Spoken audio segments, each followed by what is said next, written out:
Welcome to the Post-Game Spread podcast. For those of you that have already been with us, welcome back. For our new listeners, let me introduce myself, welcome you, and explain what this podcast is all about. My name is Blake Helm. I'm a firefighter, veteran, and former pro baseball player myself. I had a wild journey through baseball that, to put it in a nutshell, let's just say I had some tools and some promise. I played some D1 baseball. I had 5 surgeries in college. Could not stay on the field, and it was an absolute battle to come back every time. After college ended for me, I ended up walking away and joining the military. I was done with baseball. Served my 4 years in the military, and towards the end, I kept having these dreams that I had to finish this. I had to have my vision quest and play pro baseball, and that to speed this up, I was playing wiffle ball with some buddies. Turned into playing in a men's league, turns into playing for the U.S. military all-star baseball team, turns into trying out and making a reality show with Cal Ripken as the host called The Player that never aired.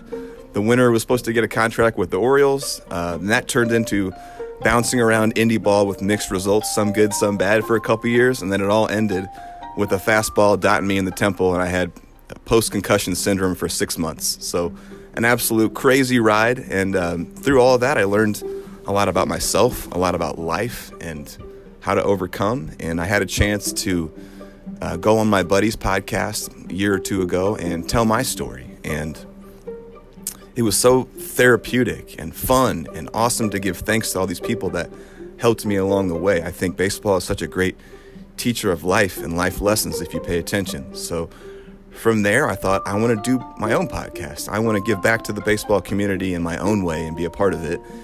And I want to help guys tell their stories, their unique stories and their journeys through baseball and what they learned along the way, and help them, pass along their knowledge. Because what good is knowledge if we don't pass it along? So I've been going back and talking with former pros with interesting stories, talking with their parents, their friends, their teams, their coaches, their managers to get context, to get clips, to get quotes. And it's really been a celebration of someone's career and what they went through.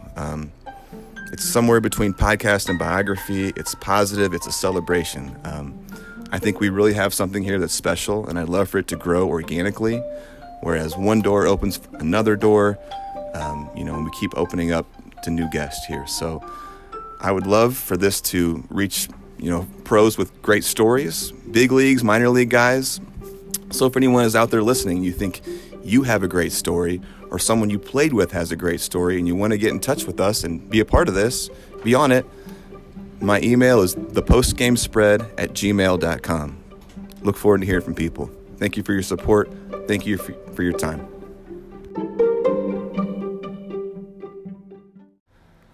This episode is being brought to you by Eric Easley of the Easley Real Estate Team with the Real Estate Group. This team consists of Eric, Jamie Murphy, and Caitlin Fry. They can be reached at 217-971-3256 or at theeasleysalesteam.com. Eric was a standout quarterback and shortstop at Southeast back in the mid-90s and later starred at Western Illinois in baseball. Also one of the best umpires around this area for many years, teaming up with Bobby Erickson.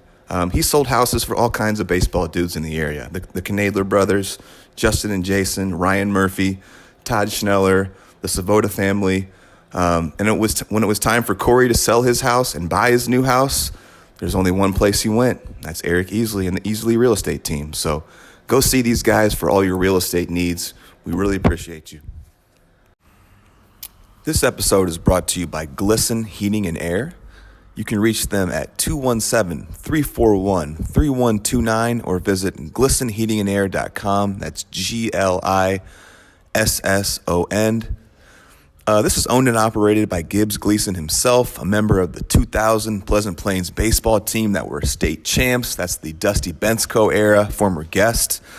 This guy's in the baseball community. He helps coach his son, who's in the local travel scene. This truly is the pros pro for HVAC in the area. I mean, this is a who's who of former pros that have used him. Let's talk about Corey Erickson, Jason Worth, Ryan Murphy, Jason Knadler, Justin Knadler, Brad Owens, Greg Morantz, Jason Washam, Eric Easley. His reviews speak for themselves. Call Glisten Heating and Air. They care about your air. We appreciate you. Today's episode is being brought to you by Home Plate Bar and Grill, located at 2571 South Coke Mill Road in Springfield, Illinois. This is Springfield's favorite sports bar, as well as my own. They have 24 draft beers on tap, over 100 other beers, ciders, and seltzers. Mondays are half-price pizzas. They have Taco Tuesday deals. Wednesdays, a great deal for kids. From 5 to 9 p.m., kids under 10 eat free with the purchase of an adult meal. This is such a cool environment, cool place. It's adorned with all sorts of local baseball memorabilia, from jerseys of guys you would know, balls, pictures, posters. This partnership was meant to be. My personal favorite is the home run burger, which is 4 patties. It is, chef's kiss perfect. So we appreciate you, Home Plate Bar and Grill. Go see these guys, get you a beer, get you a burger. We are also brought to you by 226 Sports, located at 3604 North Peoria Road, 217-670-1609. Springfield info at turn2outs.com. Multiple entities under this umbrella. Turn 2 training, which is team or individual instruction. Teams can come in and rent it out, or an individual can come in and get instruction from a top-of-the-line instructor. There's the Extreme Baseball and Softball Club, run by my buddy Kyle Welch. They have 9U all the way up to 17U teams, and Washco Strength and Speed, one of our other sponsors. We are officially backing this entity, and it's because of Kyle Welch. I love this guy. I love his passion. I love his knowledge. I love his vision. He's an absolute baseball dude. He knows hitting. Like I said, he has a vision to grow this into what Springfield deserves, and that's a top-of-the-line facility to help young ball players progress. I believe in Kyle as a person and as a leader of young men. Go see 226 Sports. We are also brought to you by Matt Brewer, an attorney at the law offices of Stephen Kelly here in town. He can be reached at 217-544-8000 or mbrewer@stephenkelly.com. He practices exclusively in personal injury and workers' comp, Matt being a standout football and baseball player at SHG. He then went on to be a standout at SIU Carbondale and then had a short career in the Diamondbacks organization. What a stud. We appreciate you, Matt. We are also brought to you by Jared Washco of Washco Strength and Speed, located at 3604 North Peoria Road, 217-899-3233, washcostrengthandspeed.com. I think Jared is the premier trainer for youth athletics in the Springfield area, specifically baseball and softball. He is on it, from his training modalities to his throwing programs to speed to getting stronger to getting faster. The proof is in the pudding. Jared cranks out athletes at high levels that go on to the collegiate levels. Go see Jared for all your strength and speed needs. Okay, here we go. We're starting. Yeah. Here we go. We are live from my parents' basement. That's not a joke. I'm sitting here with the local legend, with the hometown hero, with Corey Erickson. Before I let him speak, I'm going to go through all my stuff. So I talk about his background, the background interviews, who I talked to, how I know Corey, what I think is interesting, and then we kind of get into the story here. So this was so dang cool getting into the minutia of your story and what it was to be Corey Erickson and what you went through, and just such an awesome journey. So let me start with some of your background stuff. So this is long here. So, all right, Corey is the 4th member out of 5 so far of the Erickson family to play pro ball. We're talking Don, Roger, Bob, obviously Corey and Casey. Won a state championship with the legendary Dairy Queen for Fairview in 1989. 1991 Sandy Koufax World Series MVP with the Paducah Storm. Played in the Connie Mack World Series. A member of the USA Pan Am team for 2 years in 92 and 93, winning silver and gold medals. A 95 Lanphier High School graduate, where you were number 18, class rank-wise. CS8 Male Athlete of the Year, Baseball Player of the Year, All-State, all that good stuff. In football, a 4-year starter at quarterback and safety, where he's still there's still tales being told about his hitting ability. They were 2-time CS8 champs, 1 year sharing it. In basketball, was a 4-year starter at point guard, known for his suffocating defense, and played along some huge names that people would remember in Lanphier's heyday, such as Victor Chukudebe, the Walker brothers, TJ Jumper, Blake Turner. In baseball, a member of the travel team that kind of started it all here at Springfield, the Springfield Steelmen and the Pride. 4-year starter at shortstop, where you rewrote the record books at Lanphier, still holding the home run record as well as career average among others. Drafted in the 4th round of the 1995 draft by the New York Mets, spending 10 seasons with the Mets, Indians, Giants, and Cardinals organizations, reaching as high as AAA and hitting 150 career jacks. Of his 10 seasons as a pro, finished in the top 10 in homers 7 times. He was second 3 times, 1995 in the Gulf Coast League, 1996 New York Penn, in the 2000 Carolina League. Even had a 3-homer game before eventually hanging it up and coming home and doing your family thing. And then finally, a 2015 inductee to the Springfield Sports Hall of Fame.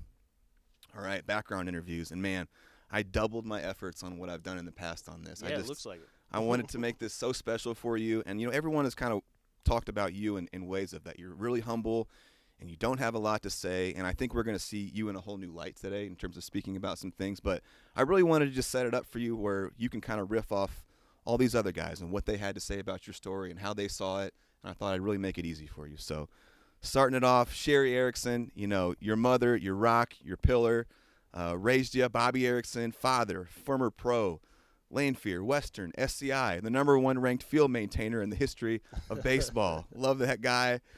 Casey Erickson, Crookster, brother, former pro, Chatham, SCI, Yankees, Pirates, the current head skipper at Chatham, a former guest on the show, and my boy, Roger Erickson. That's right, I tracked down Raj. I found Uncle, former big leaguer, used to run Erickson Baseball School here in town. Everyone knows them. Eric Easley, one of your best buds. I know you played against him coming up. You coached with him. He was a standout at Southeast and Western. Jim Rupert, all things SJR, 1450 God, the authority on CS8 Sports. Just love this guy. John Oakes, your former high school coach. DJ, Mark DeJean, you told me he was your favorite skipper in pro ball. Former big leaguer himself. He was your skipper in AA for 2 years with the Tennessee Smokies. Simon Pond, had a great chat with him. Former big leaguer himself, minor league teammate of yours. Joel Fulgenzi, one of your best buds. Lanphier, Lincoln Land, Monmouth, played some indie ball. Eric Louie, close friend. Lanphier, played at Kentucky Wesleyan. Joe Schroeder, close friend. Lanphier, Oral Roberts, Blake Turner. Had a great convo with this guy. He was fired up to talk about you. Man, that's your boy. Close friend. Former CS8 standout in multiple sports. Hall of Fame basketball player at Kentucky Wesleyan. Played some pro ball in Japan. Current head coach at Lanphier for basketball. Pat Trees. Played against him. Played with him. Southeast, Lincoln Land, Coastal Carolina. He had a couple stories to throw in. PJ Finnegan, my boy, Lanphier legend, former guest. Played at Carbondale, Tigers organization. Current head coach at Lindenwood University. Greg Finnegan. All right. Local sports legend. Grew up watching you. Springfield Sports Hall of Fame member. Was at SCI, member of the Steelmen. Adam Springer, close friend of yours. Kentucky Wesleyan, Ren Lake, Chatham. Victor Chukudebe, Lanphier, U of I, played some Euro Pro Ball. Coach Bob Nika, the legendary Hall of Fame former basketball coach. Kenny Gand, the Mitt Mender himself, an assistant during your high school years. And then finally, Lauren White, who played at Lincoln Land, ISU, former pro, and coached you. Is that correct? Yes. That's quite the lineup of people. That is, man. Yeah. That's impressive. Yep. So I had chats ranging from anywhere from half an hour to I talked to Bobby for close to probably 2 hours. So ranging in that. And for all of these convos, I have to go back and edit them, and I clip them out. So for every convo that takes an hour, it's at least an hour and a half or 2 hours to go back and edit it and listen to it and make the quotes. All right. This is a fun part for me. How I know Corey. Do you remember when I first texted you about this show? I think so. I think you were talking about the time we were at the fairgrounds hitting. That is the story I'm going to get to. I honestly don't remember. Okay, so we've been doing this a while now. Yeah, I had this. So I had this idea about 2 years ago, and obviously, like when you think Central Illinois baseball, you have to think Corey Erickson, and so I started reaching out to some of these guys, and some of them I have these relationships with. Like, I know O'Malley, I know the Canadlers. I'm close friends with them. Ryan Aper's one of my best buddies. But, I had to reach out to some guys I didn't really know. I don't really know Dusty Bensko. I grew up playing a lot against Casey, but I didn't know him super well. Mm-hmm. Got your number through Casey. He had enough respect for me to give me that. And I remember sending you this like paragraph, like, "Hey, this is what I'm trying to do. I'd like to have you on as a guest." And your response, do you remember what your response was? I think it said sure. Yeah, that's right. But I didn't know how to take that, because Right. sure can be like sure, or sure can be like an enthusiastic sure. So I was like, all right, I'm just going to leave it at that. I'm not going to contact this guy for a while. He gave me the yes, essentially. So, and obviously it's built up over this past year. We're close to a full year, actually, since I started doing it. And I really wanted to save you for later on in it, as I felt like I kept progressing as a host. And now I feel like I'm ready to do this Corey Erickson story, primed to do it. So anyway, I can first remember, so obviously I played against Casey a ton with flag football, high school football, baseball, basketball, all these sports coming up. And every once in a while, I remember you'd be at one of those games, just be there, and I would get nervous because I'd be like, that's Corey Erickson. There's something special about that. And then this is my, you might as well have been Ken Griffey Jr. to me. I remember seeing you and just being like, oh my God, and then some core memory of mine, and this is super cool. I know I've shared this with you.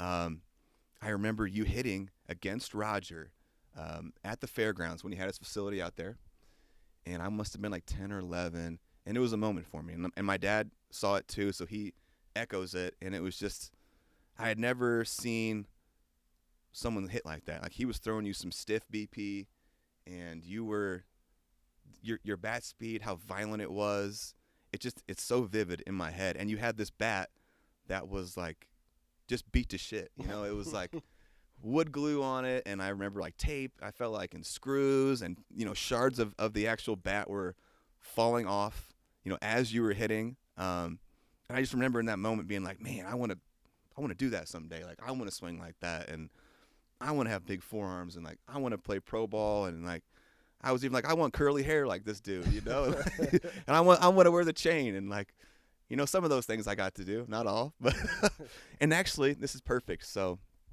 if you saw when you walked up, I've got a graveyard of old broken bats that are outside in my parents' in their fireplace, like kind of outside of it. They kind of adorn it, and I found an old beat up C271, which was your model of choice, right? Yeah. That's got screws in it. That's been glued.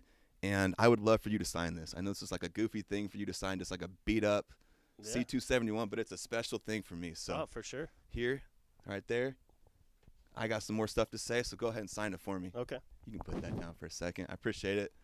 Yeah. Oh, this is awesome. And he actually brought me a Corey Erickson model bat that's not beat up. It's an actual, his model bat. It's sitting next to me here, so that's super cool. And then finally, this is kind of cool.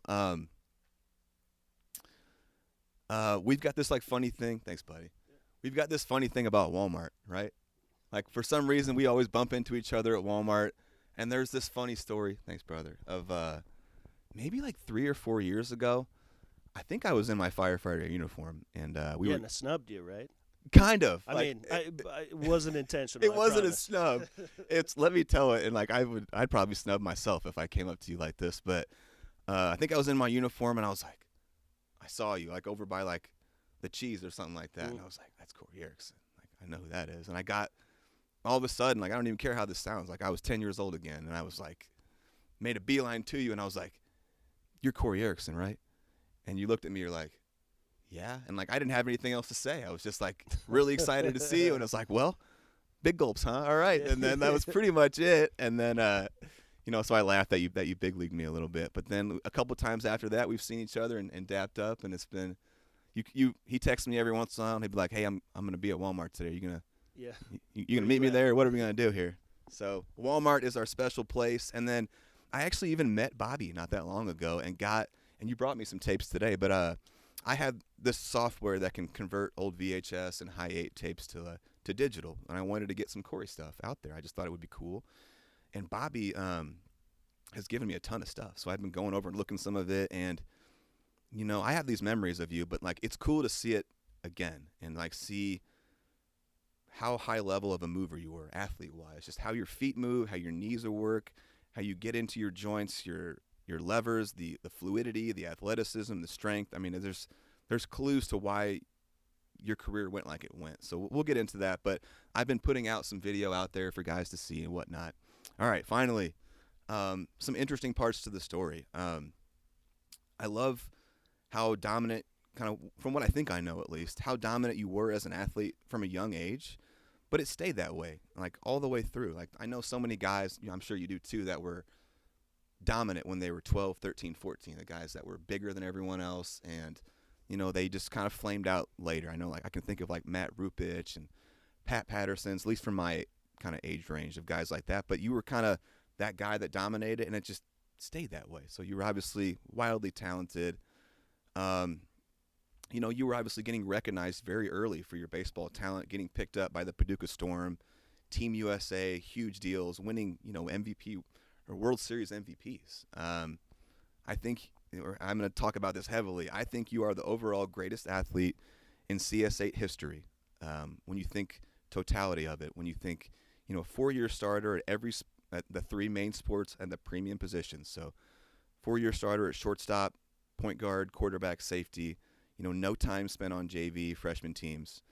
Getting drafted in the 4th round as a position player out of high school is a huge deal. You had a 10-year pro career that had its ups and downs, but I think you'd be totally valued differently now. We'll get to that. That's really fascinating.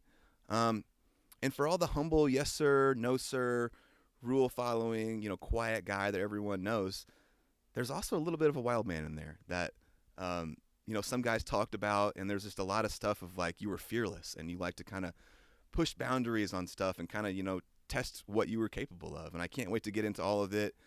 There's a little magic dust, on Corey Erickson. Like when you mention the name Corey Erickson to people that are in the baseball circle here, you can just see a little smile, a little twinkle in people's eyes. And so we're going to dive into your journey that is worth remembering. This is a true hometown hero. There's legends, there's stories. So we're going to start out, before we get into kind of like how it all started growing up, Fulgenzi had a great story that I think is great to kick it off. It's like a legend kind of a story. So this is called Joel Fulgenzi Slusarski. Ready? Yeah. Let's do it, buddy.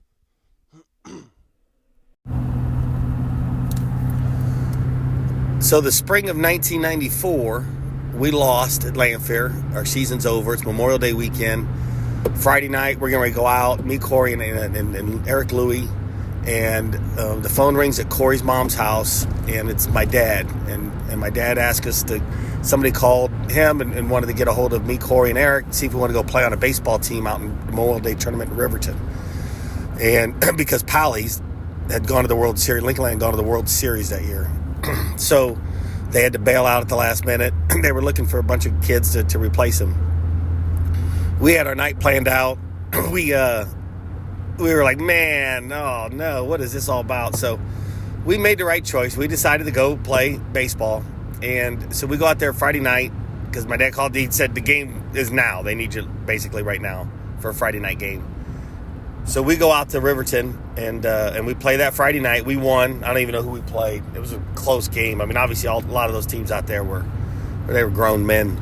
And so the next day we played the Hackasaws, the Riverton Hackasaws, the best team in the tournament, loaded every year. Their team consists of Terry McDevitt, and Kirk Mendenhall was on there back then, Bryce Blue, Sean Mosier, Brian Cuffle. I think Todd Blakeman was on that team. They were loaded. But so anyway, so we go and play them. We're called the Volunteers. And Frankie Kolovic actually pitched for us. I think Justin Fleck was on that team. And I did a host of other guys. I don't know, to be honest with you. I'd love to see that roster. But we play against the Hackasaws. Well, they brought in a guy to pitch for him that needed to get some work in because he had just got released, I think, from the Oakland A's. And he was waiting to get signed by another major league team. And he just literally within 2 weeks before this start, I think he was on TV pitching and in the big leagues. And it was Joe Sluzarski. So the Hackasaws brought him in to pitch. And so Corey gets up to bat against him. And Sluzarski's throwing just gas. And the ball's moving. And, I mean, he's 6'6" or whatever, how tall he was. So, I mean, it was pretty dominant. Corey takes a fastball over the the road. One hops the house in left center at Riverton. And everyone just kind of like, whoa, wow. And then so it's a close game. And we actually ended up losing, I think, like 5-3. You talk to those guys later, and the people that were in that game, they're like, man, that was a good game. And I think Frank Kovic actually pitched and did a really good job. And so the next time Corey gets up, Suzarski, he's not going to throw a fastball to him, obviously, so he throws him a slider. And Corey may have loosened a board on the left center field fence. The ball, I mean, it just straight shot right into the left field wall for a stand-up double. And later, some of the guys, because we ended up playing for the Hackasaws, at least I did anyway, later on, 3 or 4 years later. But the guys were saying that Suzarski came in the dugout and was like, "Who's that kid?" And then I'd say, "Yeah, that's Corey Erickson. He's pretty good. He can hit." So we made the right decision. We went out there, and you can ask anybody that was at that game or and at the park that day. Corey opened some eyes as a junior in high school, taking a guy that just got off the pro mound a couple weeks prior, over the road and off the wall. So it was a pretty neat experience. Remember that? I do. The volunteers, man. Yeah. And Joel was right. We were at my mom's house, and we got the call, and Joel turns. He's like, "Dude, you guys want to play baseball tonight?" And we all just looked at each other like, "Man, we just got done with a high school season." Right. Like he said, we had plans to do something that night, but we ended up doing it. It was fun, man. There's nothing better around here. I don't think it even happens anymore, but the Riverton tournament was always awesome. Yeah. Always good players. It was ex-big leaguers. Yeah. Good teams. I do remember that, though. I think we won a couple games. I'm not sure how we ended up. I mean, how did you feel as a high school junior doing that to a big leaguer? Were you like, oh? I'm sure I was fired up. Yeah. I'm sure I wanted it to look like it was no big deal. Right. In the moment. Yeah. No. Exactly. It was. That was cool. And what's I do remember that. Yeah, and what's cool is like your history is just riddled with stories like that of guys talking about you in terms of that, like mythical home runs and like, did you see what Corey just did and like all this stuff. So this is like, I can't wait. This is like I said, just a hometown hero like Paul Bunyan. There's all kinds of stories like this, so it's gonna be fun to go through it. So if you know how we get down, man, we start at the beginning. We're gonna talk about growing up. There's lots to talk about you being in Indian Hills and. Grew up in different houses, so spent time at Bobby's, spent time at Sherry's. I'd love to hear about your time growing up with Sherry, your mom raising you, your sister Andy, and like kind of how that went for you. How was that like? About like everybody else on the north side. You woke up in the summer and you didn't really put shoes on until it was time to play a sport. Yeah. Uh-huh. There was a place called Sun and Fun in our neighborhood. Around in Geedle Park, and we'd stroll over there in barefoot and really swim. I mean, aside from that, I do remember getting in trouble a lot for throwing rocks. For some reason, I couldn't control myself. But like to throw those rocks. Yeah. I hit a Camaro one time, and my mom wasn't home, and the guy screeched his tires, and we all went running inside, and the guy he came in our house and was walking around looking for, oh my God, where's your parents at? And I was scared to death.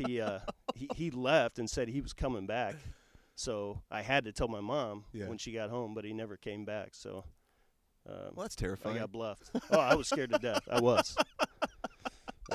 Man, I did some rock throwing back in my days too, and got chased as well. There's some cool. And then how much older is Andy's older than you? Andy's 2 years older. Okay, Andy's 2 years older. Mm-hmm. She's down in Florida now. She is. Correct. All right. there's some cool Sherry quotes here or clips. So let me get one out of here. This is Sherry Erickson. I had such a great convo with her, man. She gave me some amazing insight into kind of how she saw you and like how proud she is of you. But anyway, we're gonna start out with our family motto. You ready? Sure. All right, buddy. But one of the things that it was kind of our family motto as far as sports were concerned, and I would just tell him, and his sister Andy, because she played some sports too in high school, and I would just tell them, if you're that good, you don't have to tell anybody. And if you have to tell people, you're not that good. I love that. Yeah. That was just that's how we discussed it. And apparently I'd like to think that influenced him. And I really think it did, because he's very humble. I think we're getting clues to why you are the way you are on that one, because everyone's been like, good luck getting Corey to talk about himself, and humble is like something that goes so along with it. So do you have any thoughts on? Well, I do. I mean, she said that my whole life. Yeah. She's always been proud of me, and but she wanted me not to look like a jackass. Right. Yeah. And that's good advice. It's super great advice. Next one, and this was kind of, I asked kind of about your athletic prowess growing up, and here we go. From the time he was very small, Sherry Erickson. Yeah, from the time he was very, very small, it was just, you could just see in him that he had an awful lot of athleticism about him, and that he wasn't afraid to try. And he would, and I will say, there's one thing about him: he was fearless. Everyone says it. Yeah, I don't think it ever occurred to him that he could get hurt.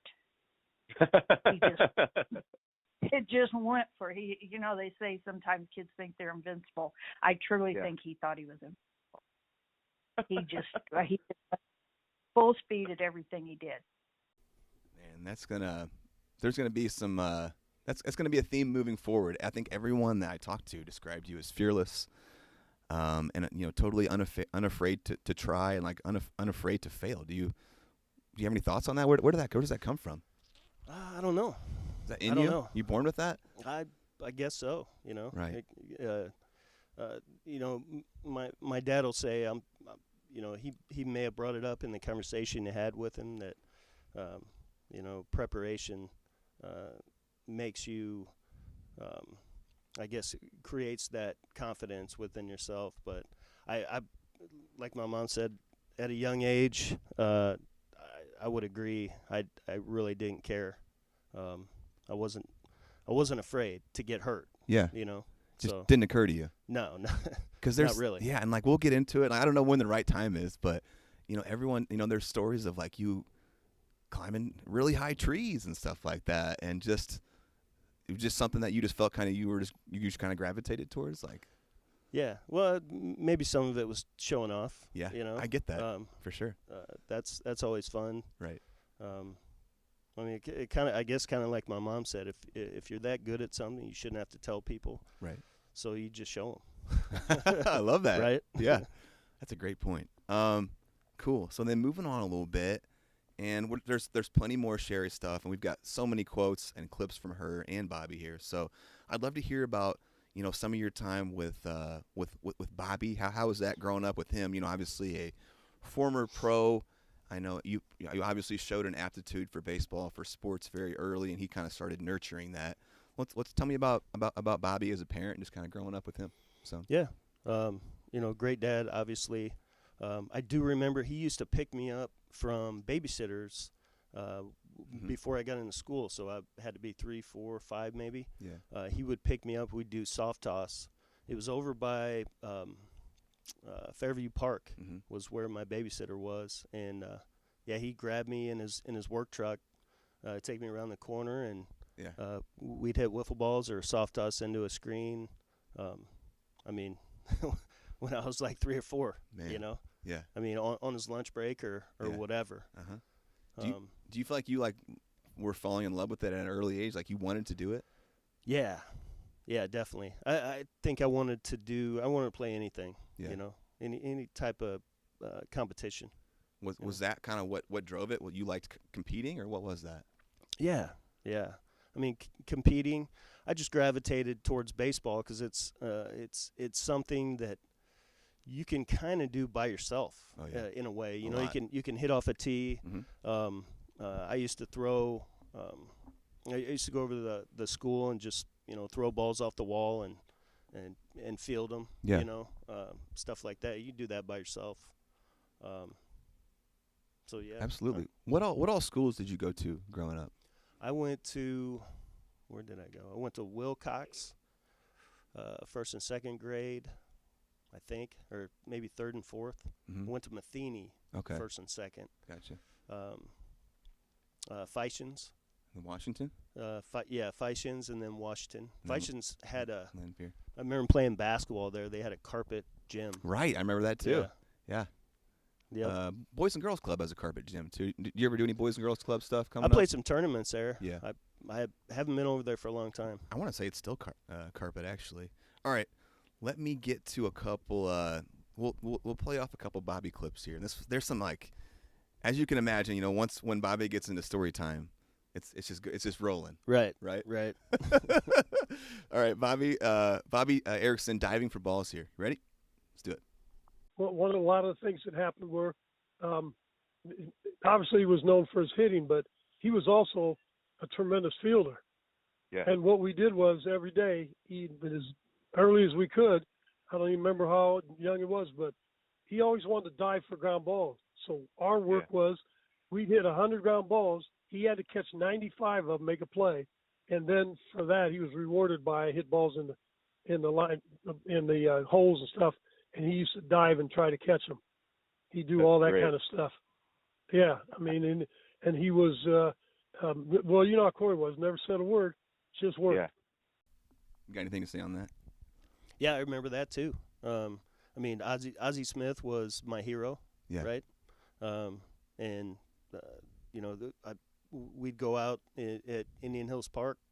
My dad would take a bucket and he'd just hit ground ball after ground ball, and just like he said, he would make me earn the opportunity to get diving plays. That's so cool. I remember doing the same thing with my dad. We had an open field, and I would always end it with, like, I have to do the perfect dive, and, like, it has to be the perfect web. I don't even know if there weren't web gems back then, but I just wanted it to be laid out completely, everything that I had. I totally get that. And that's totally a kid that loves baseball and just wants to do it. Sure. That's so cool. Got another one here. Let's go. How far he could hit a ball. Well, I mean, just all the time growing up, it was amazing how far he could hit a ball. It was just, and it was, I think he would have got a shot in the big leagues if he could have kept some of those balls fair. He hit so many balls foul, because that seed was, we did everything we could to keep the ball in play. Even in professional baseball, when he comes to the plate, the coach would scoot back. We'd get out of there. I think, was it Chris Sable? I don't remember. I might have been coaching the AA team. And it was funny how far he moved back. But I just know I move back all the time too, because he lined balls down that line. And like we hit all the time. And like I said, I didn't get hit much when I did throw BP to him, because he pulled everything. We worked everything we could to not. He had a good eye, so he didn't swing at pitches away from me unless he had to. But every once in a while he would, and he'd scare the crap out of some poor kid pitching if he lined it up the middle. But his home runs didn't just barely clear it. He hit them a mile, and I think he ended up with 30. He had the most home runs ever in high school. He had 30-some homers total. Yeah, I think Worth hit 20-something. Like I say, I didn't keep those guys. Wildrick and Rupert, those guys had all those stats. Any thoughts? Yeah, he's right, man. I used to hit so many foul balls that if I'd have straightened them out, I could have added a lot more homers to the. What is it? Lauren White said that if you could have shifted the field like a quarter turn to the left, you would have hit 850 jacks in high school or something like that, because everything you were just. I mean, people talked about at bats where you would have 3 or 4 foul tanks in a row, and then you'd straighten one out and hit it out. So just there's a lot of cool stuff like that. And then, all right, I got a really cool Bobby clip here, and then we'll move forward a little bit. But it's trying to kill dad. Do you have any idea what I'm talking about? What this is going to be? I think so. Yeah, I think so. This is hysterical. He almost did die, I believe. By you, because this man was hitting it so hard. All right, I won't give it away. Where every time we hit, and I threw pretty hard to him. We went to a certain distance on the fields. We didn't always hit at home plate. We would figure out how far he could hit the ball, and then we would start there and move back to try to hit it over the fence in the field that he would be playing at. So we would start a lot of times. When it got to be, we hit on the 11 and 12-year-old field at Indian Hills, and when he was 7, 8 years old, we start from the baseline, and once he hit a home run, we'd scoot back the next time. And the next time, kind of a funny story, he's 8 years old. It's 1985, and I snuck away I had some time left, went by the babysitter, school was out, grabbed Corey. I said, hey, let's try. We're going to hit from the mound and try and hit him out of Indian Hills, which was 225, so the mound about 175, 180 feet. I said, let's see if you can get that. So I went out, and in fact, my brother was home. I don't remember if he was still trying to play. He'd been released by the Yankees, I believe. Yeah. Oh, no, he went and tried out for Kansas City, and it didn't work out. But anyway, he said, yeah, I'll go. So I went, had a bucket of balls, and I said, hey, I don't have much time. And Corey, here we go. You line up. I put 3 balls in my glove, no L screen. And I threw the first pitch. I said, here we go. Threw the first pitch. He hits a rocket at me. I turn because I can't catch it. And it hits me on the left side, right in the back. Dropped me to my knees, And I remember my brother goes, man, are you all right? I said, dude, he's 8 years old. He's 8 years old. I can handle that. Well, what happens the following, I go to bed that night, and I'm thinking, man, I don't feel very good. The next morning, I wake up, and Janet says, what's the matter with you? I said, I don't know. I go in the bathroom, and I pass out in the bathroom. What? And get up, and they take me to the hospital. Guess what? Corey ruptured my spleen. Are you kidding me? That line drive hit me right on the spleen, and that baby blew up. And the doctor said, you're lucky you're around somebody. Wow. If you were lived by yourself and couldn't get, you bleed to death. Oh, my gosh. And we never – and that pretty much ruined me I couldn't play much ball that year with Steelman and stuff. But but we never told Corey until that he did that. We told him I fell out of the truck or something. I don't even remember what we told him. We didn't tell Corey until he was like junior high school that he had done that. We didn't tell him for a long time. So that's a great story. But that's what I mean. That's how hard he hit the ball. That's how hard he worked. And so an 8-year-old rupturing your dad's spleen, trying to kill him. What you got here, Corey? Dude, I can picture that. I really can. Really? Dropping him? He was right. I mean, we would go. He'd always challenge me, right? Yeah.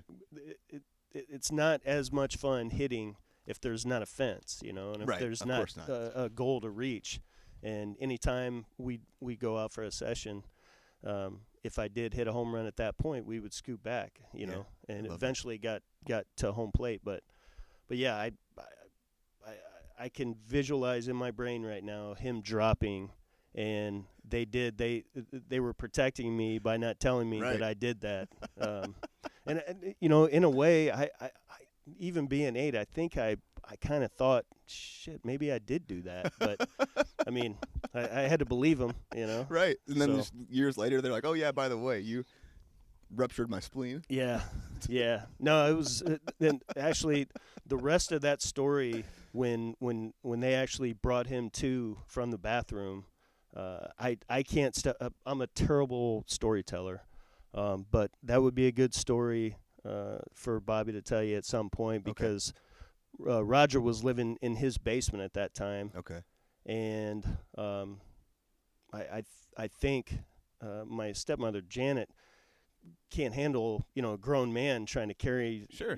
who's dragging. Yeah. And so she went downstairs to grab Roger, and he starts coming upstairs, and she told him what was going on, and he passes out and falls down the stairs. What? Like I said, I mean, that's probably a story for another time, but it turned into an absolute fiasco. Shit show. Yeah, definitely. That's crazy. As an 8-year-old, that you possessed that kind of, and like everyone talked about it. Lauren White, Greg Finnegan, all these guys talked about it, like, man, this guy has some power, and he's 8 years old. And they talked about you always playing up multiple years. Do you remember that? Playing up? Yeah. Quite Well, I always played because I wanted to play with my friends. Yeah. But I would play on teams. Yeah. That were a little older. For fun if they needed to fill in. Right. When you could play up, like if you're in the minors, they'd call you up to the majors. Yeah. Or majors up to the whatever that next Yeah. thing was. Okay. Cool. So falling in love with the game. Like, what are some of your earliest memories of like Little League and stuff like that? Like, what are some of your best early memories of baseball? Really just well, I guess to start off in T-ball, the first year I played, I wasn't the shortstop, even though that was my position. Really? Right? My dad, he's prepping me to be a shortstop. Right. Yeah. They stuck me out in center because the best player on our team was a girl named Jennifer Gronwald. Really? And she was our shortstop. A woman knocked Corey Erickson off of short. That's yeah. Interesting. No, she was That's pretty impressive. Little piece. Yeah. But yeah, I really liked hitting homers. You know what I mean?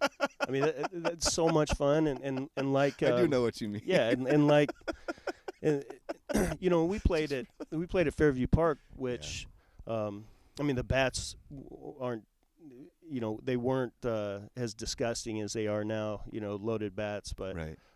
we were swinging drop threes probably, because that's what they made. But so it kind of puts the length of the distance to the fence in perspective, because it was only like 175 feet. Yeah. When we were 11 and 12. Right. Which that Not wouldn't very hold far. anybody. No. Any 11, 12-year-old these days wouldn't even hold 10-year-olds really. Right. But it had a big, a big wall out and left. Yeah, I can picture it now. The green monster. Yeah. But yeah, there was one year I think we were 11 or 12, and we had a bunch of guys that hit a bunch of homers. We're talking, I think Rob Fulcher went to Springfield High, ended up being he ended up. Well, it's kind of one of those things you mentioned earlier about, guys that not necessarily peak early. Mm-hmm. In his case, I think he could have played high school baseball. He just happened to be a badass goalie. Yeah. So, that's route. Yeah. Yeah. But he led our team in homers. He had like 22 or 23 that year. Mm-hmm. Yeah. I mean, just that's fun, baseball. Oh, yeah. When you hit a ball and that it's gone. Isn't that the best? The best feeling? Yeah. Man, like just squaring it up when it's pure, and it's like that swing where you don't even feel it. Yeah. And all of a sudden it's just it's backspinning and it's gone. And I mean, you obviously I hit a few, you hit a lot. So man, I mean, a lot of jacks in this man's career. There's some cool footage out that I've been putting out with his swing, and we'll get into that, the evolution of his swing and whatnot. But man, like just some really strong movements, light tower power. Everyone's talked about it. What leagues you grew up playing? Fairview or Corey League? Or Fairview. Always Fairview. Yep. And you're a part of that, man. There's like so many stories of Dairy Queen being this like Dairy Queen won state tournaments, like all the way through. It seemed like there were Finnegans after you, and then there were Nikas and Bramletts, and it was like DQ was the team to play for, I guess. Yeah, I don't know how. I think we just ended up like with that. Dairy Queen. My dad was a coach, and he's just really good at getting guys in the right position. Mm-hmm. And there's always games that are played behind the scenes where, all right, your dad's going to help coach. Mm-hmm. That way, the kid can be on the team. Right. So teams get stacked, and not to say that we stack teams every year, but yeah, I mean, Dairy Queen, it was fun. When did you start getting like? So I remember, you guys won a state tournament as Dairy Queen when you were 12. Did you go anywhere after that? Was there a next step? Do you Yeah, remember? we went to Joliet, I think, that year, and ended up winning. We won there, and then went to, I guess, the next step before the World Series. Right. And where was that at? We just got worked. It was in Kansas City. Okay. I mean, there was a center fielder. We're 12, right? Yeah. There's a center fielder with a mustache. And one of those guys? Yeah. I mean, he looked like Kurt Russell. For some reason, I feel like he looked like Kurt Russell. But he was so fast and so big, you know. We were overmatched, but it was just cool having that experience, you know. I think Kurt Russell played pro baseball, didn't he? I believe he did. I think he did. Interesting that you remember. That's kind of like those are those like fun details. Like this guy looked like Kurt Russell. Do you feel like by this point, I mean, was it always like I want to play pro baseball, or when did that develop, or when did that thought come in your head? Yeah, I don't ever remember not wanting to play pro baseball until my career was over. And then you're like, I don't want to play. Yeah, you know, I mean, it was kind of my decision. Even after a year or two after, I was like, man, I still got something left, man. I'd like to try and get back in it, but it wasn't really realistic at that time. Right. You know. Sure. And we'll get there. All right, cool. And we're going to get to some other sports here, but I've got some more really cool clips I want to kind of rip through here. I think this is a great spot for it. I've got another one from Bobby, and then some Joe Schroeder, and then some really awesome Casey ones here that I'm pumped to get to. So let's go, Bobby. Don't park there. Here we go. Here's one that's kind of funny. Down on Fairview Park on 19th Street, where they, I don't know if you ever played there, Blake, when you were younger, but 19th Street, the Fairview hosted a lot of the state tournaments all the time. Yep. Not the Washington Park or the other, can't think of the other league. But anyway, they hosted most of the tournaments. Huh? Yep. Yeah. And so they hosted Pony, and they hosted Little League, and when he was 11 and 12, he played on. It was the diamond that ran parallel to 19th Street. So left field was right there, parallel. Third base, left field, parallel to 19th Street, and it was always funny because Corey, you know, a lot of the times we'd always say, Corey, got to wait, because he was so strong. You know, he wasn't always in front of the ball, but his bat was so quick and his hands were so big. He hit line drives, just rocked them. So you could always tell when you got to the park if the Dairy Queen was playing, because nobody parked from third base south on 19th Street on the right-hand side of the road. Yeah, you'd see people pull in, you go, oh boy, and they'd get out and they'd come up and they'd see Dairy Queen, and they'd walk back, get in their car, and change. So in tournament time, there'd be people parked there, and we'd always laugh because look at that. We'd have people say, look, somebody's going to get their car hit. And every time Corey'd line one off of a windshield, they never missed. But the best one was the fence, and it's still there. We decided to make the fence higher because it protected George Petropoulos' house. And we had moved the field over there. So the fence was like 10 or 12 feet. So we made it higher. We put the poles up, vertical poles in, but when we pulled the chain link fence tight up high, which is about 15 feet now or whatever it is, where it met the chain link fence that was already there, we should have put a horizontal bar there and hooked it to there. We didn't. We just overlapped it, you know. So if you hit one a mile a minute through that, you could, if it hit the right spot, it could go right straight through the chain link and maybe hit somebody's house. Tournament, first thing in the morning, we're playing at 10 o'clock. And I don't remember who we were playing. It was somebody good, Joliet. Corey hits a line shot through the fence, through the two chain links where they overlap. It hit George Petropoulos' house, which is right behind left field. George was a big umpire and stuff. Hit his house, and George had a burglar alarm. A whole house burglar alarm. And when it went off, when you did something, it went,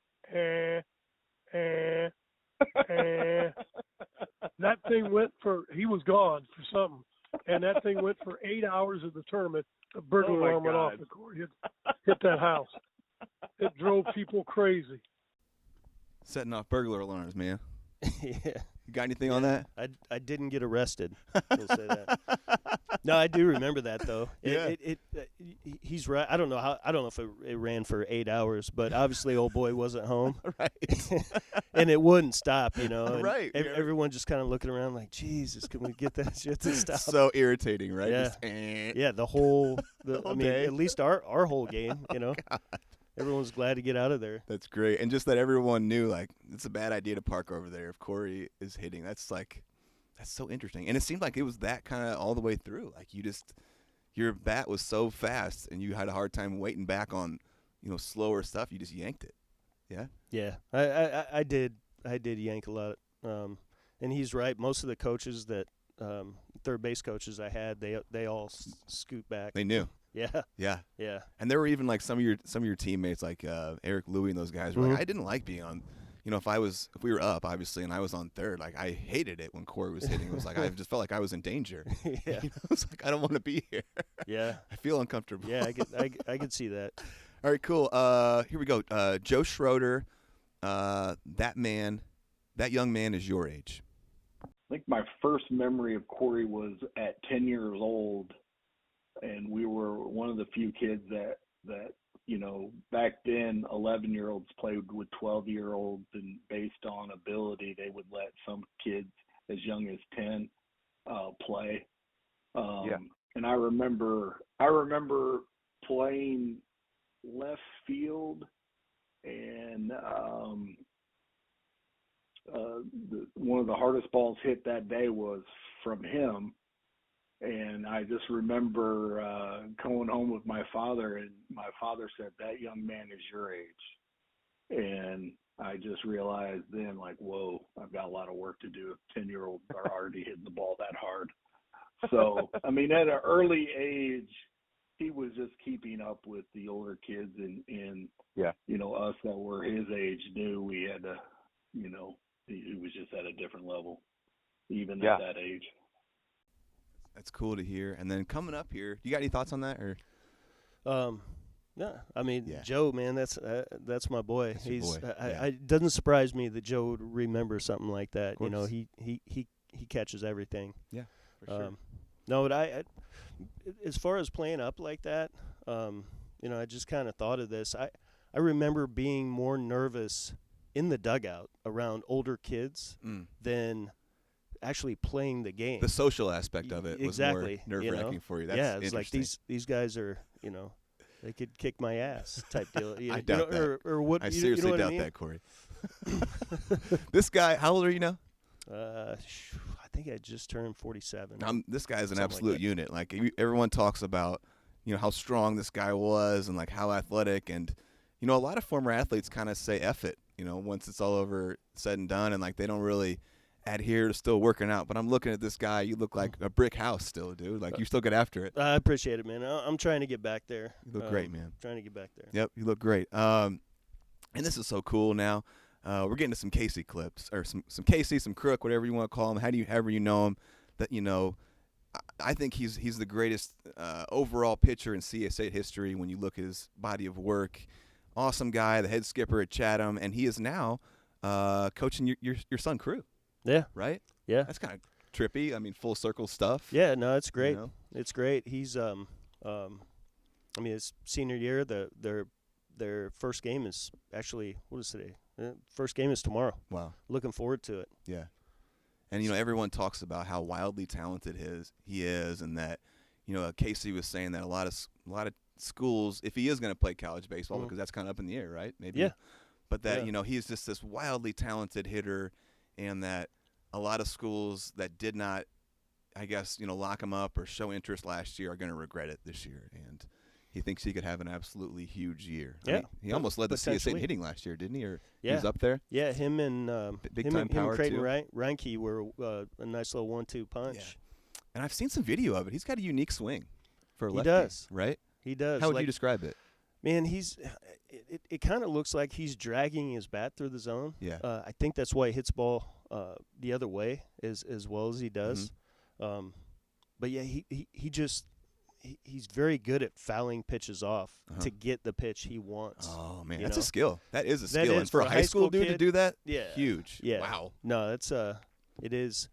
I wish he'd be a little more aggressive sometimes, but that's every dad, you know. Yeah. Sometimes you're watching your kid hit, and you're like, dude, how do you take that, you know? What is it like for you to sit in the stands and watch baseball these days?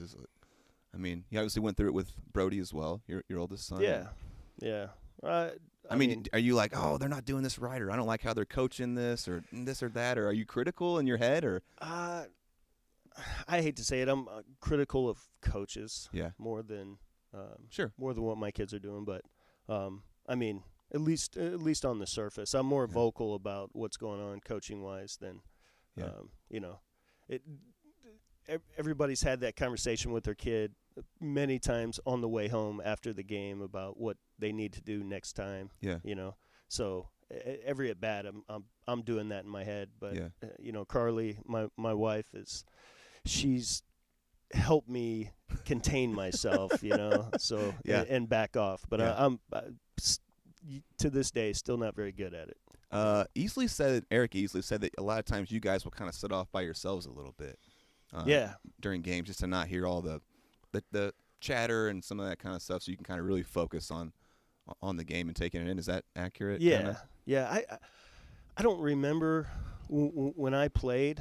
I mean, I guess, you know, our parents dealt with it, but there's a lot of, you know, if you've got a high school team full of 18 kids, you know, there's 9 sets of parents that are pissed off every game. Right. You know what I mean? That's just great point, because they're not playing. Yeah. You know. And that can be kind of toxic, right? Well, and there could be 3 or 4 more that don't feel like, you know, their son is hitting in the right spot or the right position. Spot. Yeah, so it's easier for me to just stay away from it. I remember there being I'm not going to say his name, but there was a dad of a player that I played with in high school, and he would come to the park, and if his son wasn't playing, he would leave instantly. He'd huff and puff and kind of stomp around and be like, you know, deuces, I'm out of here. And I'm not there yet. I've got very young kids, but I wonder what that's going to feel like when they are competing and things are going well, they're not going well, how I'm going to take that one. I'm sure that's quite the balance for you. It is, man. It's a hard thing. Yeah. You know, especially because you played, you know, such a high level, and you know so much about the game, and you know, I'm sure you know, outside of Casey, you probably know more about the game than any of these coaches that are, you know, in this conference and whatnot. So for you to sit there and just be like, just watching, I'm sure that's interesting. Yeah. Yeah. No, it's tough. I've had to bite my tongue a lot. Yeah, for sure. All right, man. This was cool. Getting to Casey, to Crook here. I've been sharing some videos. I sent one to you guys. I've got a little group message with Casey and Corey here of you know, some footage of Corey playing, but Casey's there, and he's you know, he's young and he's got a chili bowl, and he's out on the field playing catch with you, and stuff like that, and you can just tell how excited he was to be there. I can hear him on Bobby video recording it, and let me just say, Bobby is not the best video recorder. He's all over the place, man. Right. He was about giving me a seizure trying to watch some of this stuff, but you can hear, you know, Casey being like, "Oh, he hit that one good, Dad," or "You see what Corey did there?" And you can just hear how much he idolized you, man, and looked up to you, and that was confirmed when I talked to him. So I've got some really cool Casey clips to go through here. Let's start off with Casey. Damn right, that's my brother. It was just so easy to look up to, man. I mean, he's starting, you know, basketball, baseball, football at a high level. I mean, everybody that talks around, you know, asks about him. It's like, "Oh, aren't you Corey's brother?" I'm like, "Damn right," you know. Yeah. So it was really cool. It was awesome, man. So you were proud to be Corey's brother. It wasn't annoying, "Hey, you're Corey's brother." Hell no. Right. I was proud as hell, man. Absolutely, dude. I wanted to be just like him. That's cool to hear. And then before we comment, I got another one that's kind of similar. It's Casey. I idolized my brother. It's never been different. You know, I've always idolized my brother since I was a kid and still as an adult. You know, I still look up to him. You know, and we got different moms, so you know there wasn't an opportunity to be around him every day. You know. But, you know, the times that he was around, he always had fun with me and knew that, it was important for me to get some attention from him. And he never shortchanged me on that. It's never been different. You know, I've always idolized my brother, since I was a kid and still as an adult, you know, I still look up to him, you know, and, we got different moms. So, you know, there wasn't an opportunity to be around him every day, you know, but you know, the times that he was around, he always had fun with me and knew that it was important for me to get some attention from him. And he never shortchanged me on that. You got anything? Yeah, that's good to hear, man. And he's exactly right. Like, we grew up in different houses, and so we didn't have that real close bond. Like every day. You know, but he Casey was our bat boy. Yeah. Ball boy for basketball too. Yeah, well, Talked about that. he came to all the games. Yeah. It was funny too. He really liked my girlfriend. Oh, really? Yeah, who ended up being my wife. Right. Oh, really? Yeah. Like, had a crush on her? Yeah, he did, man. He did. It was awesome. Like, after the games, like that, it was kind of a thing. Like, I mean, it's kind of crazy, but you know, all my family, like aunts, uncles, like they all supported me all the time. Yeah. They came to everything, you know. But I always remember after basketball games, you know, I'd come out of the locker room and I'd have about 10 to 12 family members sitting there or standing in the gym. But Casey would be there and my girlfriend would be there. She was a cheerleader. And all he'd do is jack with her the whole time, you know. It was funny, but yeah. We did have good times, you know, me and Case. Oh yeah. I feel bad that I didn't really get a chance to see him play. Yeah, well, that like kind of 10-year gap is tough, right? Yeah. Because you're off doing your baseball thing, while he's doing his baseball. I mean, it's like the same time, so you can't. Right. So the only sports you kind of, I guess, got to see were like some football and some basketball of him. Mostly. Yeah. I saw a lot of football. He was a good football player. Man. Yeah, he was. And I remember when I interviewed you for the Casey story, you even commented on how good you thought he was at basketball, just in like some pickup stuff you guys ended up playing. Yeah, together. you know, I mean, for whatever reason, I think he played his sophomore year. Yeah, I remember then going, specialized into football and baseball. Yeah, I remember going to JV games and watching him hoop. But you know, after we were both done playing baseball, pro baseball, you know, we played a lot of pickup games together, and I was impressed how good he is. He's a great athlete. Yeah, he really is. Yeah, no doubt. Yeah, I remember you even texting me being like, how good a hitter was he? Because you didn't get to see much of that. Yeah. And I was like, dude, Casey could have played. If Casey didn't have the arm he I truly believe he could have played pro ball as a hitter. He could have figured it out. And everyone knows that he was a really good catcher too. Like, he loved catching, and I think he could have been good at that too if he wasn't so, you know, amazing as a pitcher. But, all right, some more Casey stuff. There's a funny one here I can't wait to comment on. But I remember you even commenting, you know, when I got a hold of you for his story about you know, spending time at Bobby's and Casey, you know, like trying to wake you up and, you know, flicking, giving you wet willies and messing with you. Like, come on, man, get up. Like, I want to play with you. Like, I want to do stuff. And, you know, there's stories of, like, you know, he said Brad Rupert, you know, even idolized him more than he did. Like, he said Brad was just like, you know, like, you know, I'm not gonna take words out of his mouth here. So let me go.